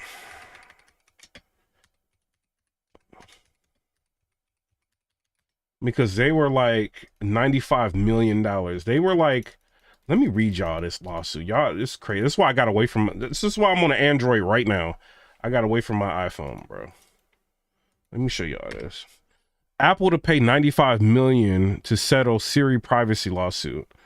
Agreed to pay $95 million in cash to settle a proposed class action lawsuit claiming that its voice-activated Siri assistant violated users' privacy. A preliminary settlement was filed on Tuesday night in the Oakland, California federal court and requires approval by U.S. District Judge Jeffrey White. Mobile device owner complained that Apple routinely recorded their private conversations after they activated Siri unintentionally and disclosed these conversations to third parties such as advertisers. So you know how like Apple tries to say, oh, well, this app is tracking you, that app is tracking you, and will you want to allow this app to track you? And they wanted to sell their phones off the basis of, privacy, and we're monitoring everybody. Yeah, we're supporting your privacy. But all the while, they were using Siri to get tons of information from you and sell it to third parties, right? And the Siri is being activated without you even knowing it's activated. Like, that's something else, bro. Mobile device owners complained that Apple routinely recorded their private conversations after they activated Siri unintentionally and disclosed these conversations to third parties such as advertisers. Voice assistants typically react when people use hot words like such as Siri or Hey Siri. Two planners said their mentions of Air Jordan sneakers and Olive Garden restaurants trigger ads for those products. Another said it got ads for a brand name surgical treatment after discussing it. He thought privately with his doctor. The class peer, and this is why people say you want to, if you can, if you got a legitimate lawsuit, do it. And how we always complain, and I know a lot of y'all have been doing this too, right? Like, yo, like, how come every time I mention something, like it's popping up on Facebook, it's popping up on my phone, the advertisement? Bro, I went to go look at cars and haven't even looked up the car, right? And I'm talking to the salesperson and I'm home right now. Bro, I'm literally looking at like the Sierra pickup trucks. Like at a place I went to. I didn't even like put that in a GPS or nothing. They just know where you at. They just listen to these phones be wildin', bro. Two plaintiffs said their dimension of Jordan sneakers in Olive Garden restaurants triggered ads for those products. Another said he got ads for a brand name surgical treatment after discussing it, he thought, privately with his doctor. The class period runs from September 17, 2014 to December 31st, 2024. It began when Siri incorporated the Hey Siri feature that allegedly led to the unauthorized recordings, right? So when they add new features, you always want to have your eye raised, like something going on, right? So if I check your emails, like to see if you might, you know, be a part of the class action. And I've gotten a lot of monies, a little bit here and there. You know what I mean? Like I be opening my emails and be like, yo, it's a class action, this and that, claim your money. I be doing that. You know, like ain't no sense of not getting it. Class members estimated in the tens of millions may receive up to $20 per Siri enabled device. And you got to think the lawyers are probably getting 33 1/3%. That's why you want to go after them big class action lawsuits. You see what I'm saying? If you can get 95 million, 33 1/3% from that, is that how it works? How lawyers get? And then, like, you know, just disperse the rest to like the consumers that brought the products. That's smart. Such as iPhones and Apple Watches. Apple denied wrongdoing and agreeing to settle. You're agreeing to settle, but you denied wrongdoing. Yeah, you got trillions of dollars, but you settling this out. Yeah, because you know you got caught. The Cupertino, California-based company and its lawyers did not immediately respond to requests for comments on Thursday. Lawyers for the plaintiffs did not immediately respond to similar requests. They may seek up to $28.5 million in fees plus $1.1 million for expenses from the settlement fund. So the lawyers are making bank. $28.5 million in fees and $1.1 million in expenses, right? That's interesting. The $95 billion is about 9 hours of profit for Apple. Apple making so much money. They're like, we give you 9 hours of profit, 95 million, to call it a day. Unless, since we, you know, everybody trying to sue us right now, let's donate 500 or invest 500 billion in America. Get these people up off of us. You know, this is interesting, bro. You know, that's why I think going on, bro. And don't think like all this ads and stuff like that don't do nothing. Bro, I will tell you, like I was at work, somebody had them shoes called On Cloud shoes. Bro. And I was like, yo, I was talking to them, I'm like, yo, what them On Cloud shoes, are they like comfortable? Like I never, you know what I'm saying? I never seen them. They kind of look slick. And a person was telling me like, yo, like they cool or whatever. Bruh, do you know I started seeing ads for On Cloud shoes popping up everywhere to the point I asked somebody to get me some On Cloud shoes for Christmas. Bruh, the ads kept coming. Bruh, I got On Cloud shoes in the house. So don't tell me these ads don't be working. They be working. You know what I mean? And it's a reason why these companies want your information. Because they know, like, they can program you into one, you know what I mean? Whatever they tell you to want. So, yeah.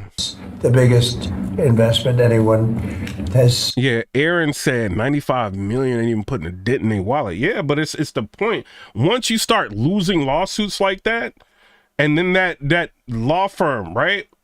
That they just got all that money. What is it? 28.5 million in fees plus 1.1 million in expenses. When law firms start seeing that you are bag and Apple ain't as powerful as we think, we could win against them. What you think lawyers do? You think they really be out here for justice? Some of them do. A lot of, you know what I'm saying? Trying to, you know, help people. And you got the prosecutors out here with some lawyers, defense, you know what I mean? Business, company lawyers and all.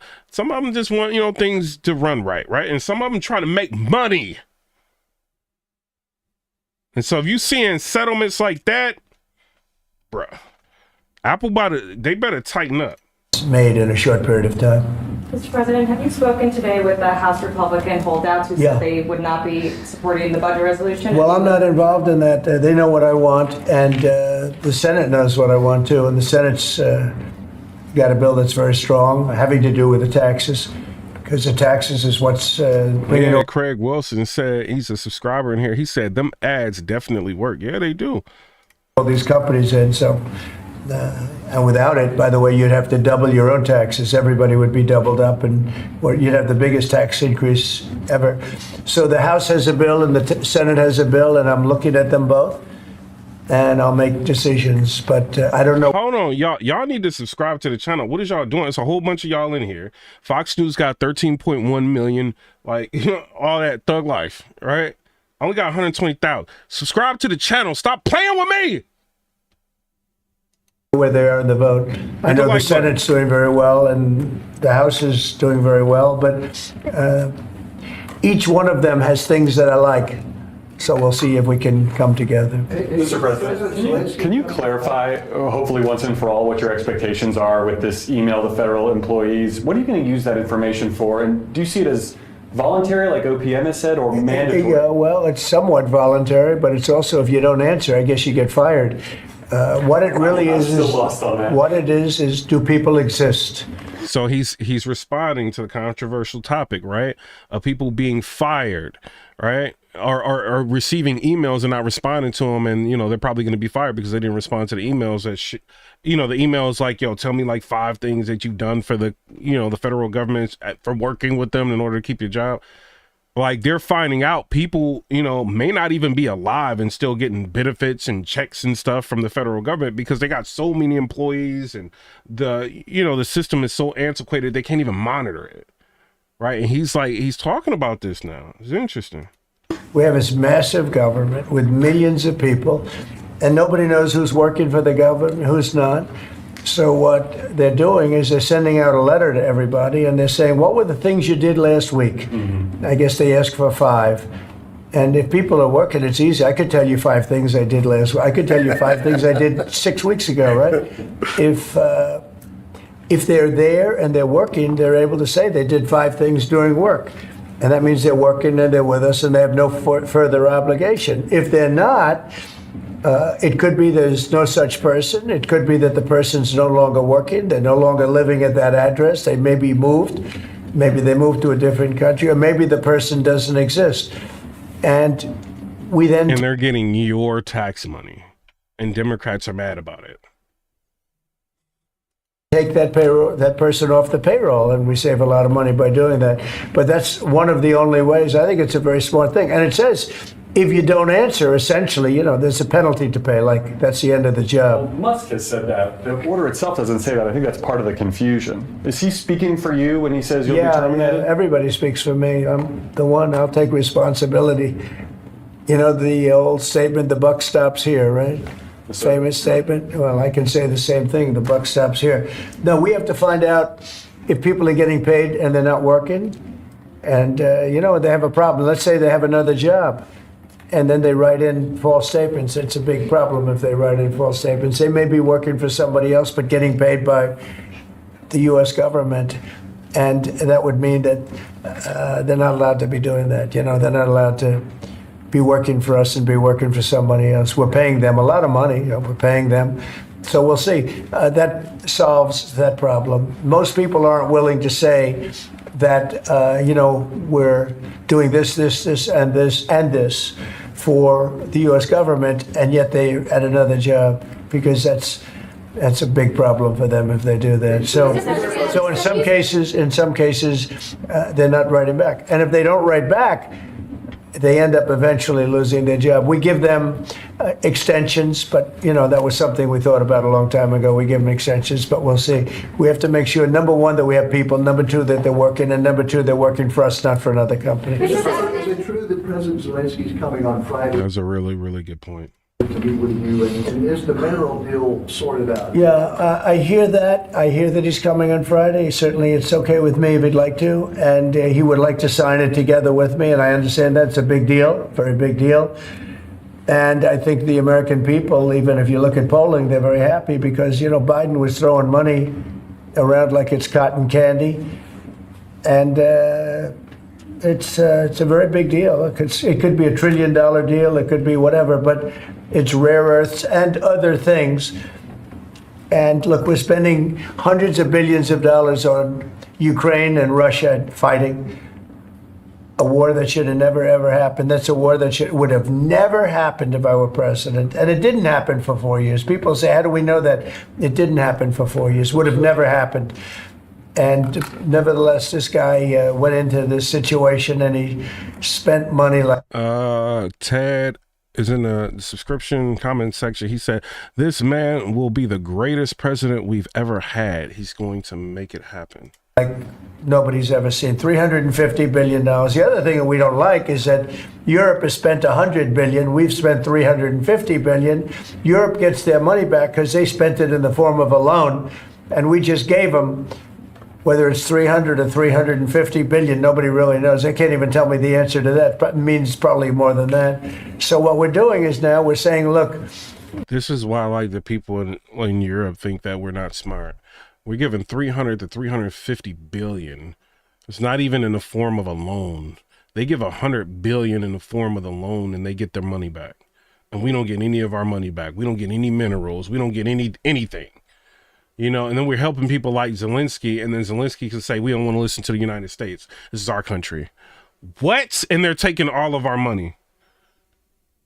This is crazy. Shout out to Ted. He said, just subscribe. Shout out to you. We want to be secured. We want to get that money back. We're helping a country through a very, very big problem, a problem like very few people have had. Shouldn't have had this problem because it shouldn't have happened, but it did happen.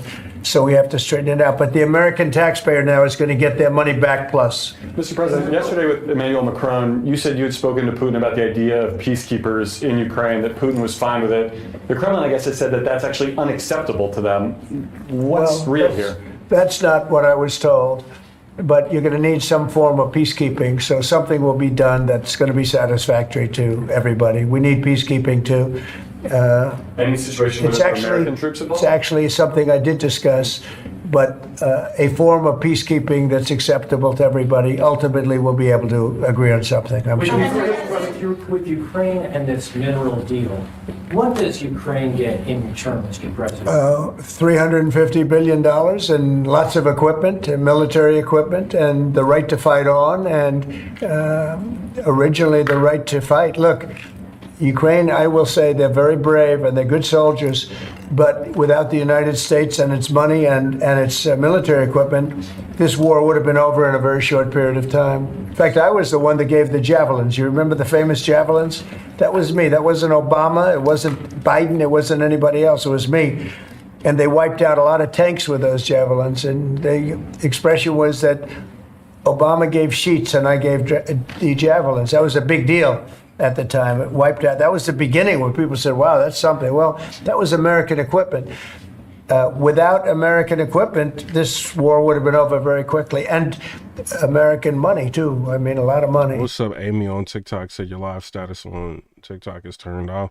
It doesn't really matter if it's on or off, really. TikTok is, they don't, like, the algorithm is somewhat controlled, I feel like. It's not like YouTube or whatever. If I go live, it's just whoever is there is going to catch. Like, that, it doesn't matter if your followers know you're live or not on TikTok. They're not going to blast you out like with everybody. So you will still get, like, have y'all ever been on TikTok? You know what I'm talking about? Like, if you go live on there, you have like 5 or 10 people in there, and I'm sitting on like 38,000 followers or something. You see what I'm saying? Or 36, 37. I don't know how many followers I got. I got like 30-some thousand in like a couple weeks. But you know, they still won't blast, you know, you to everybody. So it don't really matter if you like got your status like shown or not, because they want you to pay for stuff. I'm not paying for all of that stuff. So Mr. President, that war fighting equipment and the ammunition. I think spiritual gangster. I think you mean like you know how you can show like your live status and stuff like that. It don't really matter, like, because if I show live status, I'm gonna have like the same amount of people in here.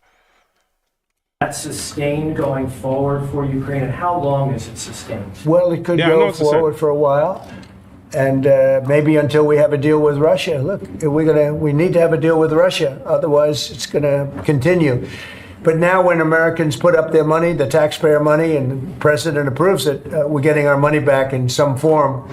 But it could go on for a while, or it could be settled quickly. I think it's going to be settled quickly. I spoke with President Putin. I think he wants to settle it.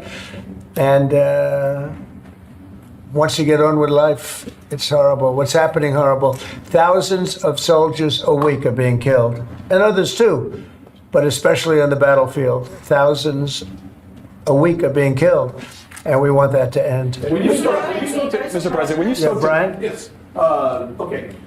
Real quickly, Carolyn Levitt, your press secretary, sent an earthquake through that briefing room earlier today announcing that the WHCA would not have any control over placing media in the seats in the briefing room. Just want to get your thoughts on that. And also on Air Force One. It's trending on X. People are talking about it. Get your thoughts. Well, we're going to be now calling those shots. As you know, we won that lawsuit right there. See, the Gulf of America, which is a beautiful name. Most people agree. I don't know. It's, AP has been terrible. Look, I think they're radical left. I think they're third-rate reporters. You know, like, I know TikTok. Have y'all? Shout out to TikTok, man. Y'all blew me up a couple times, but y'all be bugging, bro. Like, you can't even like get out of this app. Like, you get out of the app and it's still running. The video is still running. It's like, come on. the specific young lady that works on the account is terrible. She's a radical left lunatic, as far as I'm concerned. They don't treat us fairly. That's number one. A radical left lunatic. And number two, they had no right to do that. This is the Gulf of America. And if you look at that shoreline, look at that shoreline. Look, from Florida, well, most of it it's called America. And vast majority, like big numbers. So I'm just admiring it as I look at it. I'm getting teary-eyed, but I don't want you to say Trump broke down and started crying. No, how beautiful is that? Look at the shoreline. Look at that. Well, That's America. Can I shift our attention It took Trump to get them to name it the Gulf of America. It's crazy.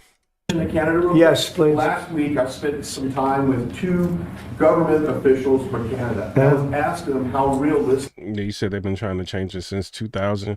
They haven't really. I mean, I know they've been talking about it, but they ain't really. Like, when you try to do something like what Trump is doing, things get done. Like, they say things, but like, he's actually trying to do things. Is it that Canada would be the 51st state? Yeah. And they told me there is a path. Alberta is first, and if they sign on, Saskatchewan would follow, and then you go west to British Columbia. There is a movement in Canada to join us. I want to get your thoughts on that and how that's proceeding right now. So it's true. Thank you, Brian. It's true. A lot of people in Canada are liking becoming our beautiful, cherished 51st state. They'll have to pay much lower taxes. They'll have the ultimate security. You know, they don't pay very much for security right now because they rely on us, which is really unfair to us. They make cars that we could make, and they send them back into the United States. They make... Hold on real quick. Should I delete TikTok? Because they be doing, like, TikTok is, like, really... I'm thinking about, like, deleting this, bro. Like, I know I got a lot of followers. It ain't, like, a lot. It ain't like here. I got, like, 37,000 followers. But I'm thinking about delete. Should I delete it? The reason why I want to delete it, because they keep doing slick stuff on this app, bro. It's like you go into the settings and they be turning settings on that you turned off. Like, I don't want, like, people knowing, like, my activity. I specifically turned it off, like, 2 times, and they keep turning it on. They keep trying to, like, people that I know, like, in my contacts, they keep, like, having them pop up on my TikTok, and I keep telling them I don't want to see that. And they keep getting my, like, information anyway and doing it. Should I delete it? I'll delete it. Should I delete it? a lot of things, including It's the ridiculous. sending of oil and everything. We don't need their oil. We don't need their lumber. In fact, we're going to be freeing up, and I've asked Howard Lutnick to get that done with Lee and everybody, Lee Zeldin, environmental. We're freeing up our forests. We're going to be able to take down trees. Right now, you know, we're so restricted environmentally. We're going to be freeing it up with an emergency order. We have an emergency order, and we're going to be freeing up our forests. We have more forests than almost anybody, and great lumber, great trees. We don't need anybody's trees. We don't need trees from Canada or anybody else. In fact, we have to put the slits, as they call them, the area, you know, 50, 60-yard area. You said it'd be a force for good on TikTok. You said you deleted yours months ago at the same reason. You said I deleted my TikTok. They just don't care about what you say. They just want to, like, just keep giving your information to people. Like, they don't or keep mining your, like, they don't care. It's like these settings don't even mean anything. It's like periodically I look and they just switch the setting. It's like, what are y'all doing, bro? Like, y'all is bugging. This is why when they had got rid of TikTok, I'm like, and like, they just be doing too much, man. Area in between areas of trees, it stops the fires. And frankly, California should have been doing that for years. It's almost getting late. They're going to run out of forests the way they're going.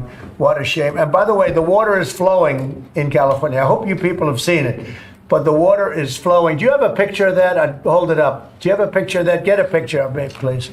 Don't tell TikTok I said that though, but they be getting on my nerves, man.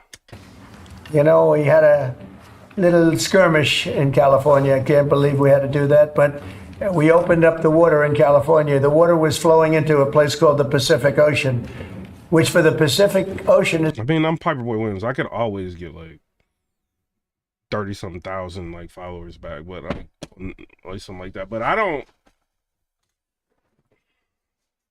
TikTok is just getting on my nerves, bro. Maybe I need to just delete the app for a minute. Maybe I need to do that. There's only a drop.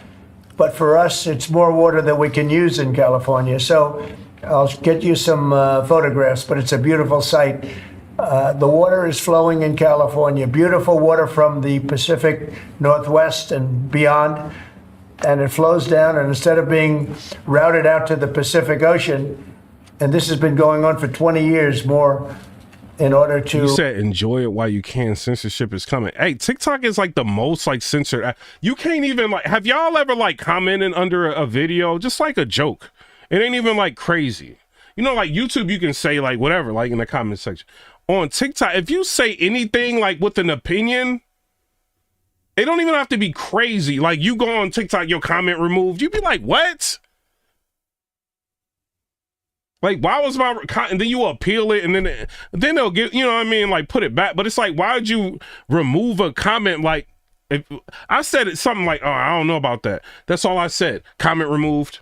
It wasn't the creator. It was like somebody had hit the comment on TikTok. I'm like, man, I had a viral video that did like, I think it was like 300,000 views. This is when I was like starting to hit.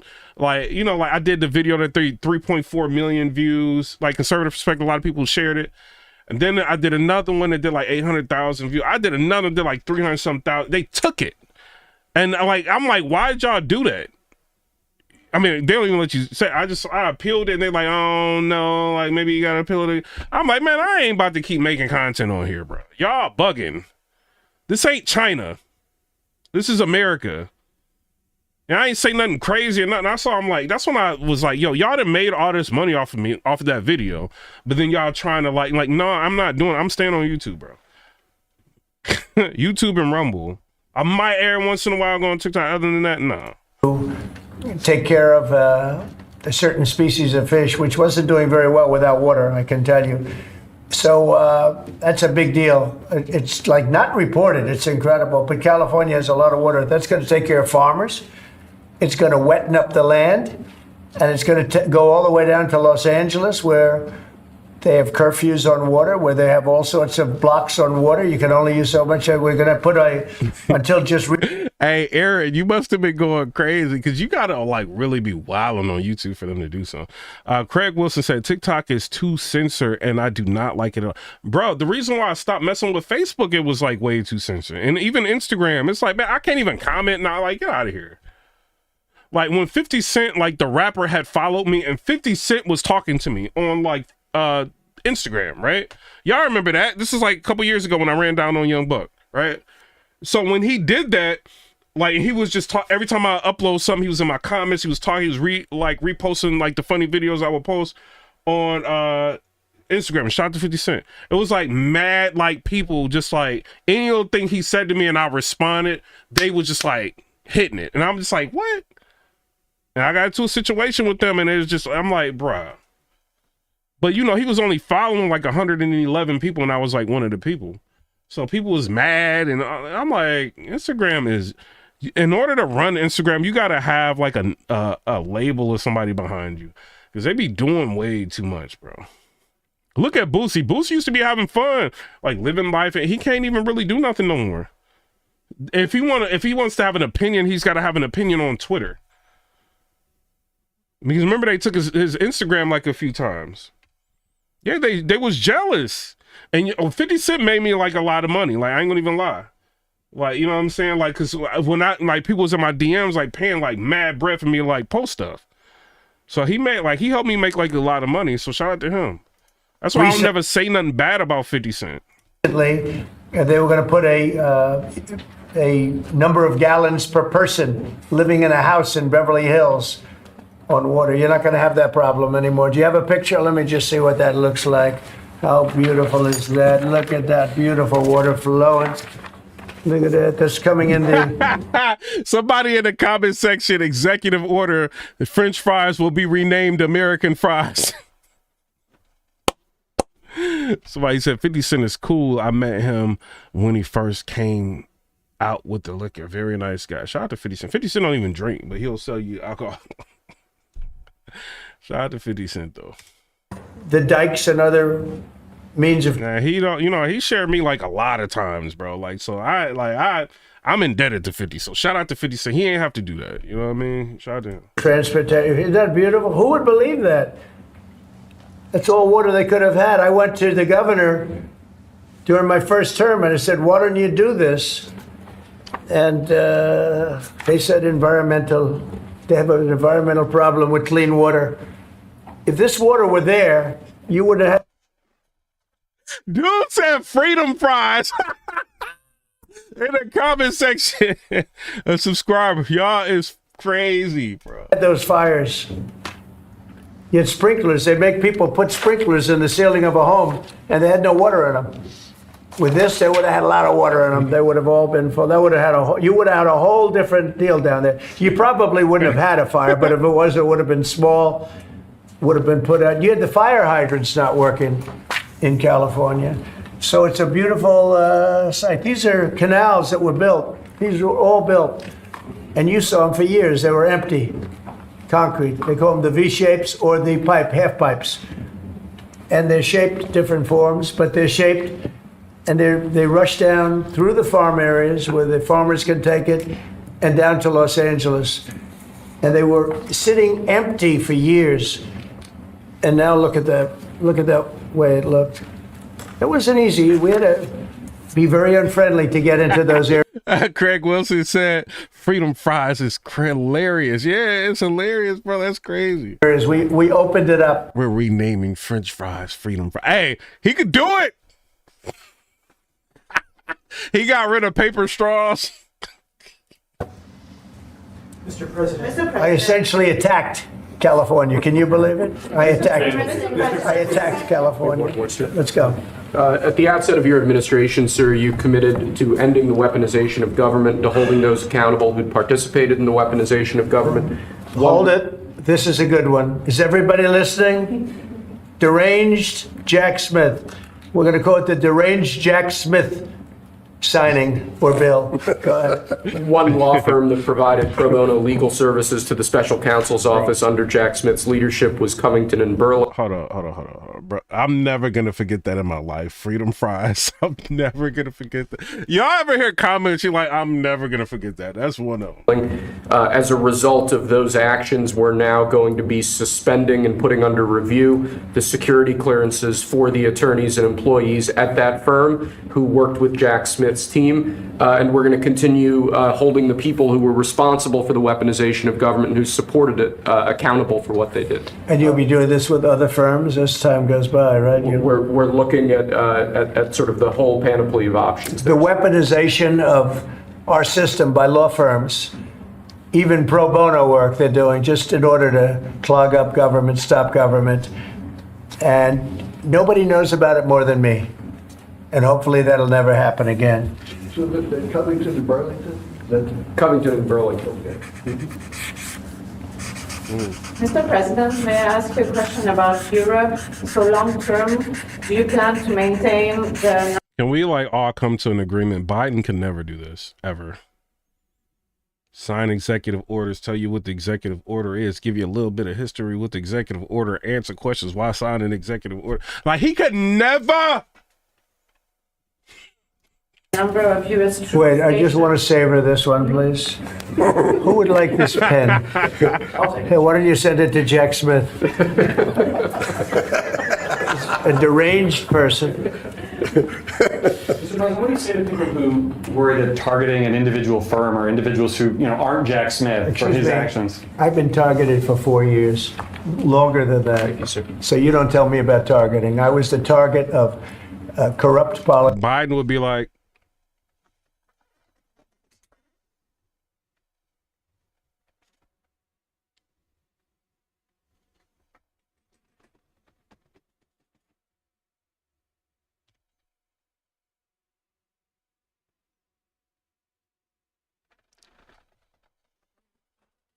Biden! Politicians for 4 years, and then 4 years after that. So don't talk to me about targeting. Yeah, go ahead. Mr. President, there are approximately 2 million federal employees right now. By the end of your term, what do you expect that number to be? What would you like that number to be? Well, it'll be lower, but I can't tell you. Everybody knows I ran on downsizing government, but making government better. I ran on tariffs and making our country rich, and that's what's going to do.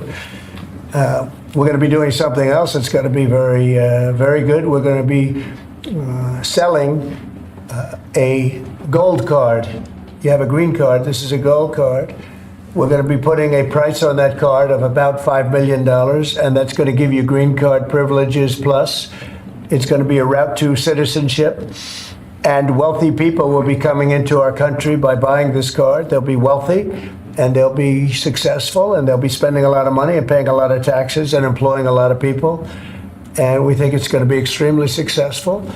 And never been done before or anything like this, but it's something that we're going to be putting out over the next, would you say 2 weeks out? Do you want to say a couple of words about it? Sure. Nice. I think that's a good idea. And what is y'all doing? I only got like 476 subscribers this live. Like, what is y'all doing, bro? Y'all don't like me or something? It's like 800 some people. Like, what is y'all doing?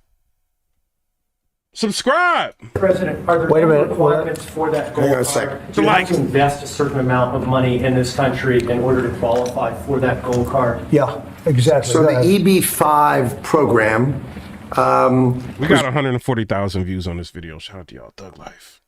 Really, you lend some money, but it was full of nonsense, make-believe, and fraud, and it was a way to get a green card that was low-priced. So the president said, rather than having this sort of ridiculous EB-5 program, we're going to end the EB-5 program. We're going to replace it with the Trump Gold Card, which is really a green card gold, so they'll be able to pay $5 million to the U.S. government. They'll have to go through vetting, of course. We're going to make sure they're wonderful, world-class global citizens. They can come to America. The president can give them a green card, and they can invest in America, and we can use that money to reduce our deficit. Why do we give out lotteries of green cards? Why do we give out EB-5 for green cards? The president of the United States understands that the right answer is, why don't we eliminate the deficit of the United States of America instead?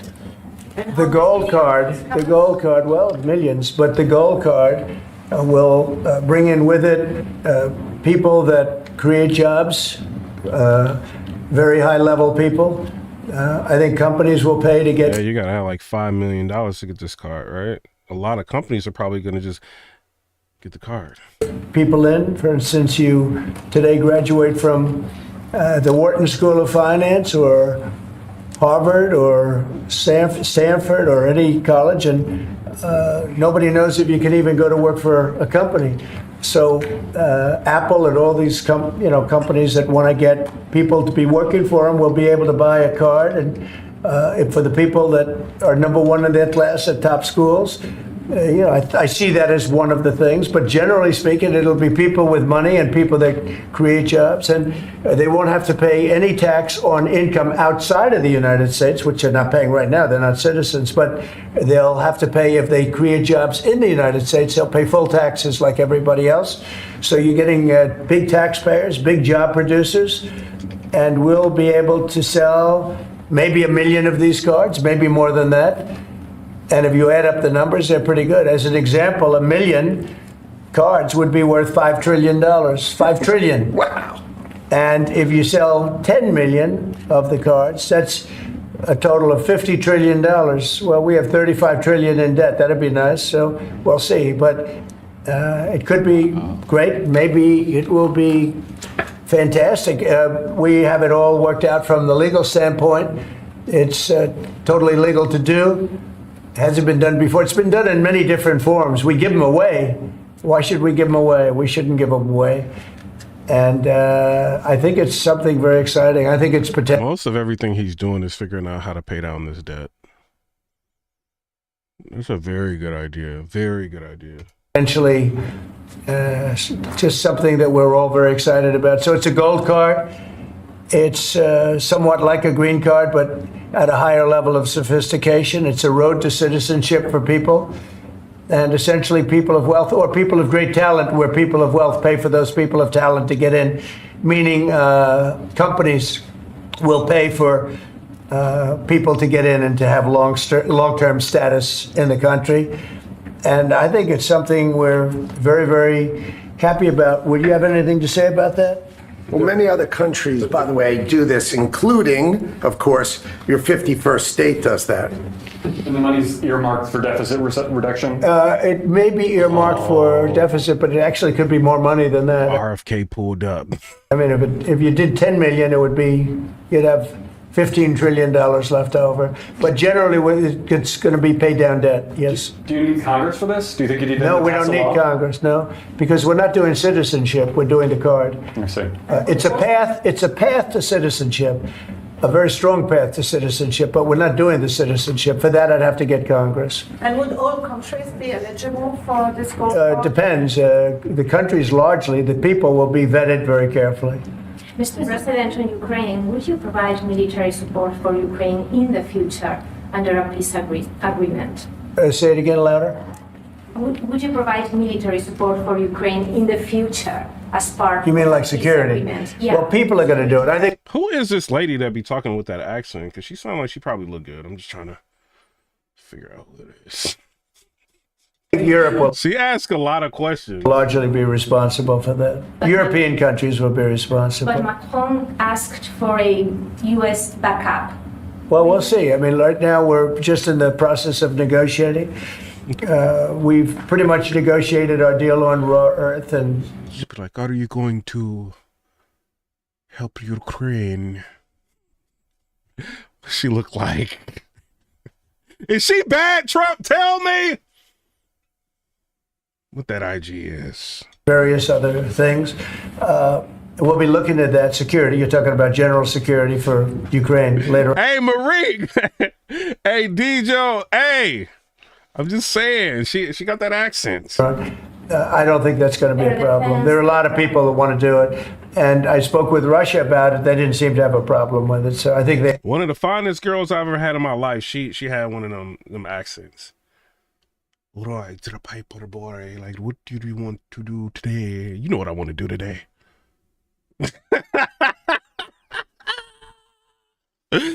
She had one of them accents. One of the baddest girls I've ever. Woo!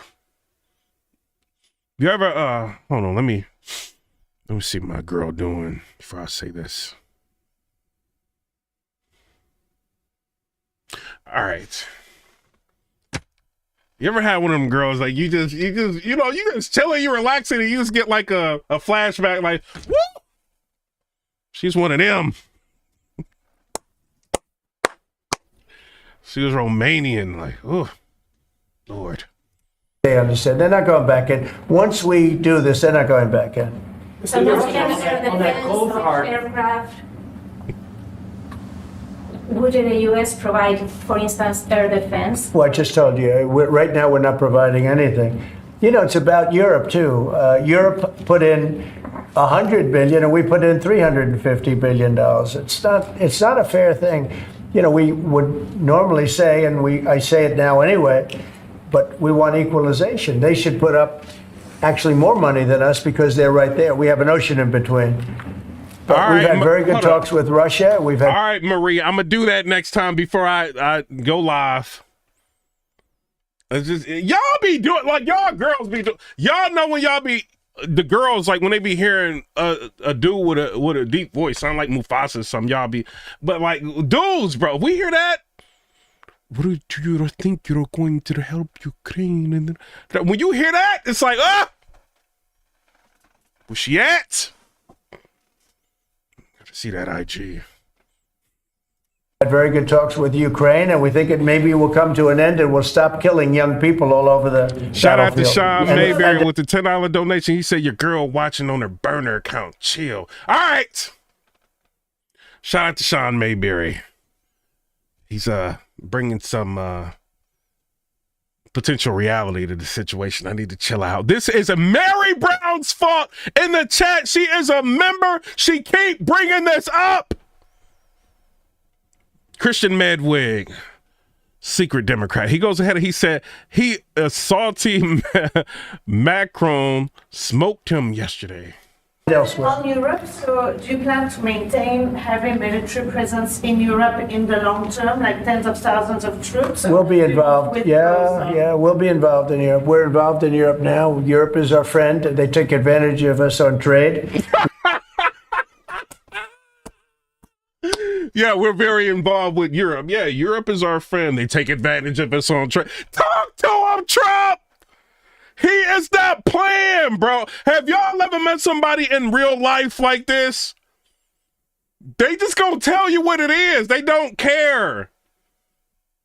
Like, you might not like it, but if you doing whatever this is, hey, it's out in the open. Like, yeah, we rock with Europe. Yeah, we cool with Europe. Them are people like we cool with them, but they taking advantage of us on trade. I like that. We don't like that, what the EU does. We don't like that, but we'll solve that the old-fashioned way. We'll give them the same reciprocal numbers. You know, we're talking about a reciprocal tax, you know that. And if they charge us, we charge them. Right now, they charge us much, much more than we charge them. And they have non-monetary taxes also and tariffs. And we're going to change that. It's all changing. It's all changing. We're not going to be the people that we were. We had people in this office sitting right at this desk or another model of this desk. Because as you know, the other desk is right now being refurbished. Is Steve Witkoff delaying his trip to the Middle East? No, not that I know of. No, Steve. And the Middle East has been great. Hold on, y'all. What be wrong with these desks? Because I just seen like this whole Oval Office was just remodeled in like record time. But it's like, what be wrong? Like, do you just go in there as president and just be like, I don't like this room, remodel it real quick? I didn't know the Oval Office can be remodeled like that. Like this Destiny, it's got a couple of scratches. I don't want this. Give me a new one. Like, is that how I go? Like they presidents would not like my desk. My desk is, bro, look at my desk. They would not like this desk at all, bro. Thug Life, they would not like this desk at all. They will be going off. Piperboy Williams' desk is too crazy. We need a realistic remodel of this desk right now. He was eating on this desk, the desk earlier. Can't do that. Bring me a $10,000 desk.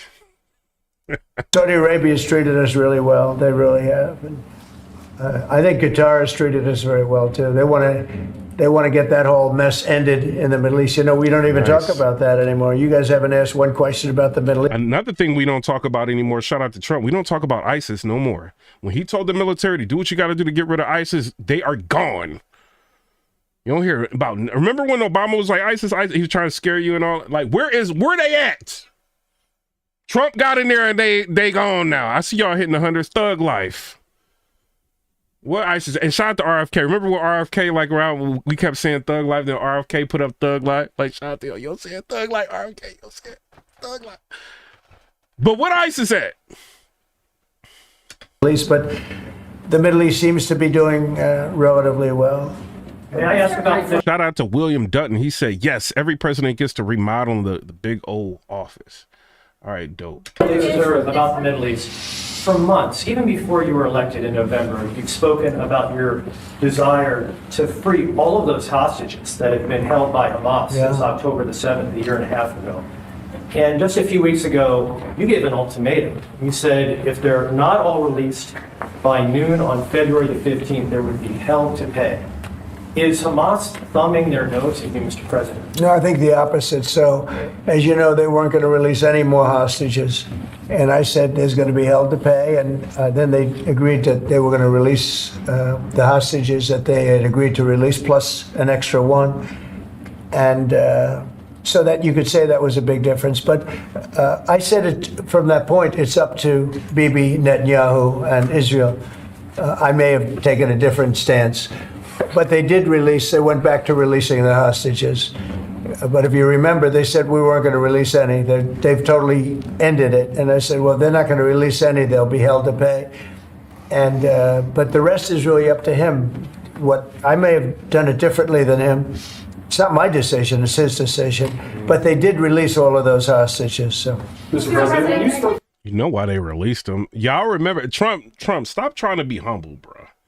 Stop trying to give them like what? Look, this is why they released the hostage. Remember what? If y'all was rocking with me, bro, we reacted to a video of Trump. Trump said this to them.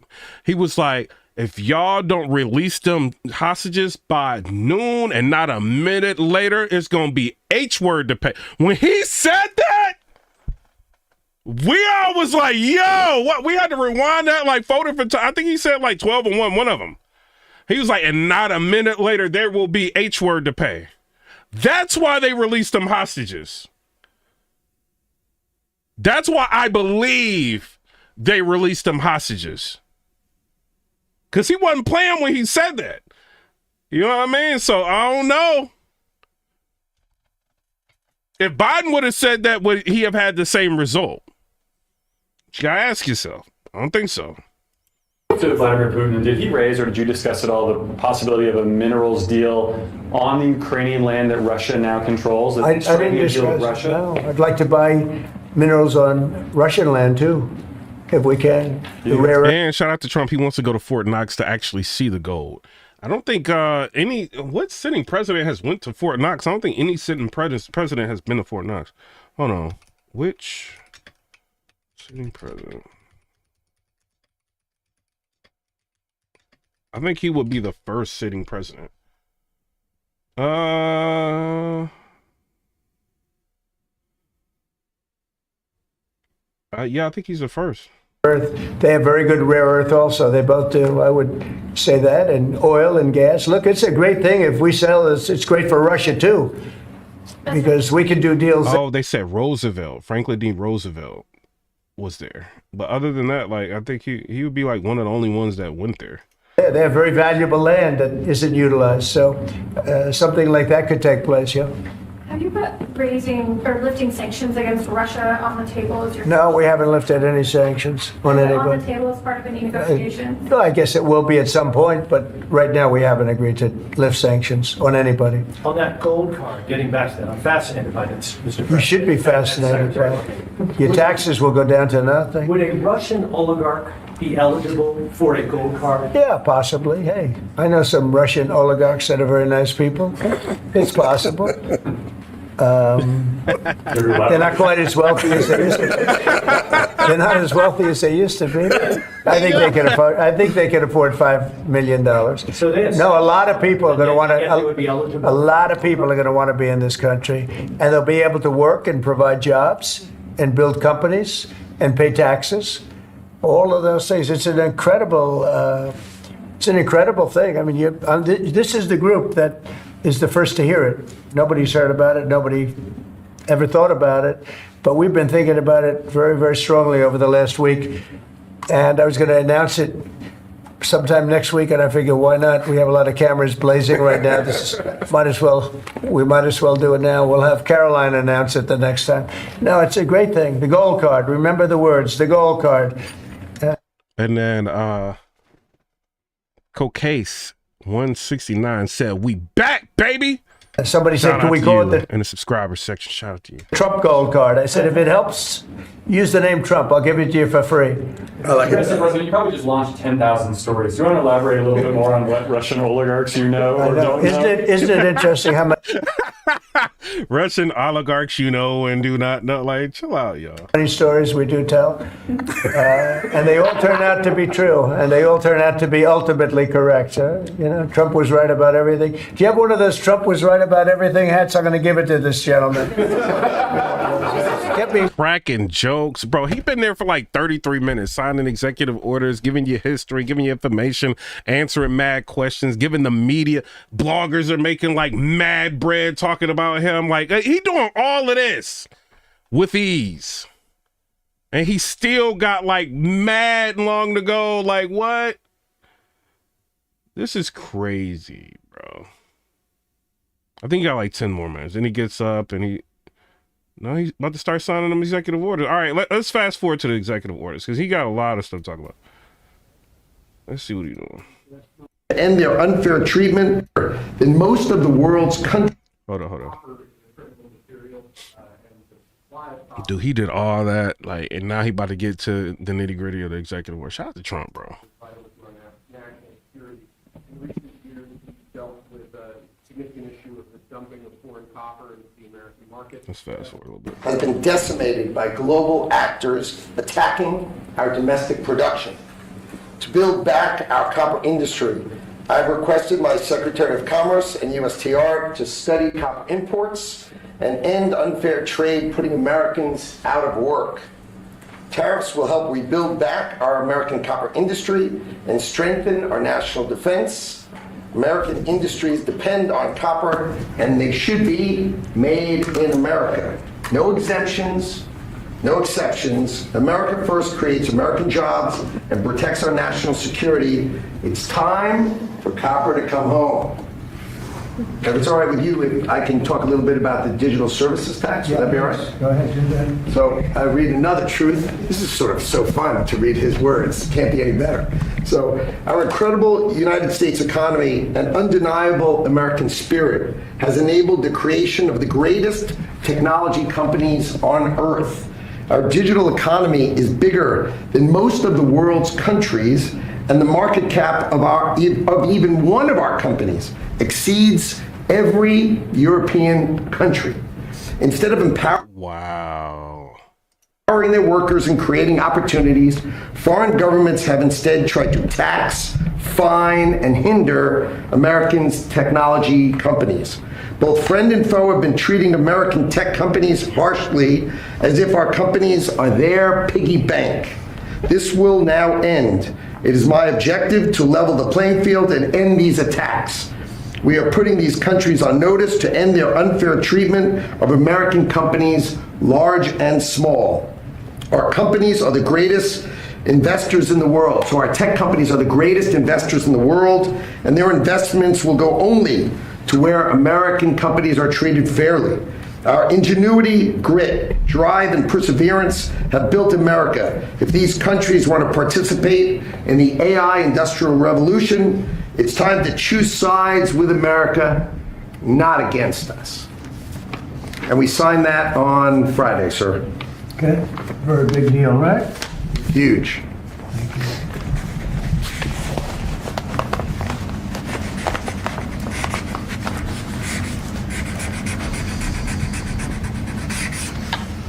All right, and that's a very big one that Howard just read, but they're both big. They're all big.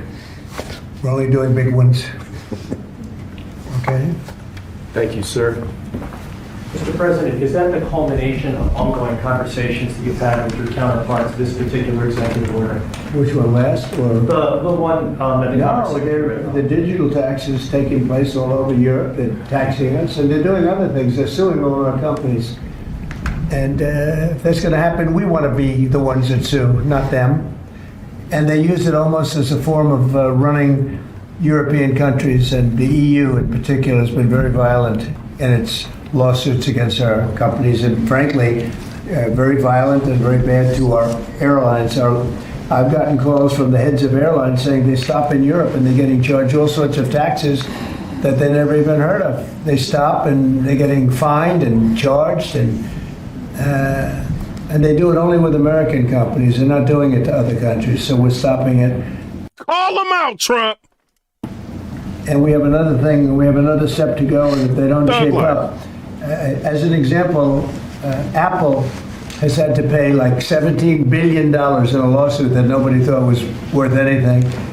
And I won't get into the judge or the decision or how the... Yeah, so we reacted to that. But shout out to everybody. What do y'all think? Shout out to everybody. I think we got, hold on. We got 500 subscribers this session. Shout out to everybody that's been subscribing. But y'all be playing, bro. These channels be having 1 million people like subscribe, bro. Y'all be trying to... I know what it is. I know what it is. Y'all don't like my backdrop. Maybe I gotta change my backdrop or something. But we got 170,000 views on this video. You know, Extend. we're hoping to get 200,000, but 170,000 is cool. You know what I'm saying? But shout out to everybody. Come ready, subscribe. Let me know what y'all think about that. I'm just a blogger. Wait a minute. Also, you know, on the playback, if you want to talk to me, whatever, just go ahead and comment on the playback. I'll come in, I'll comment and see what y'all posting or whatever. Shout out to y'all. And also, you can hit me up on Twitter, share the video on Twitter, tag me in it, and I will go ahead and retweet you. You know what I'm saying? I got some popular people following me on Twitter. They might see you. But shout out to everybody. Come ready, subscribe.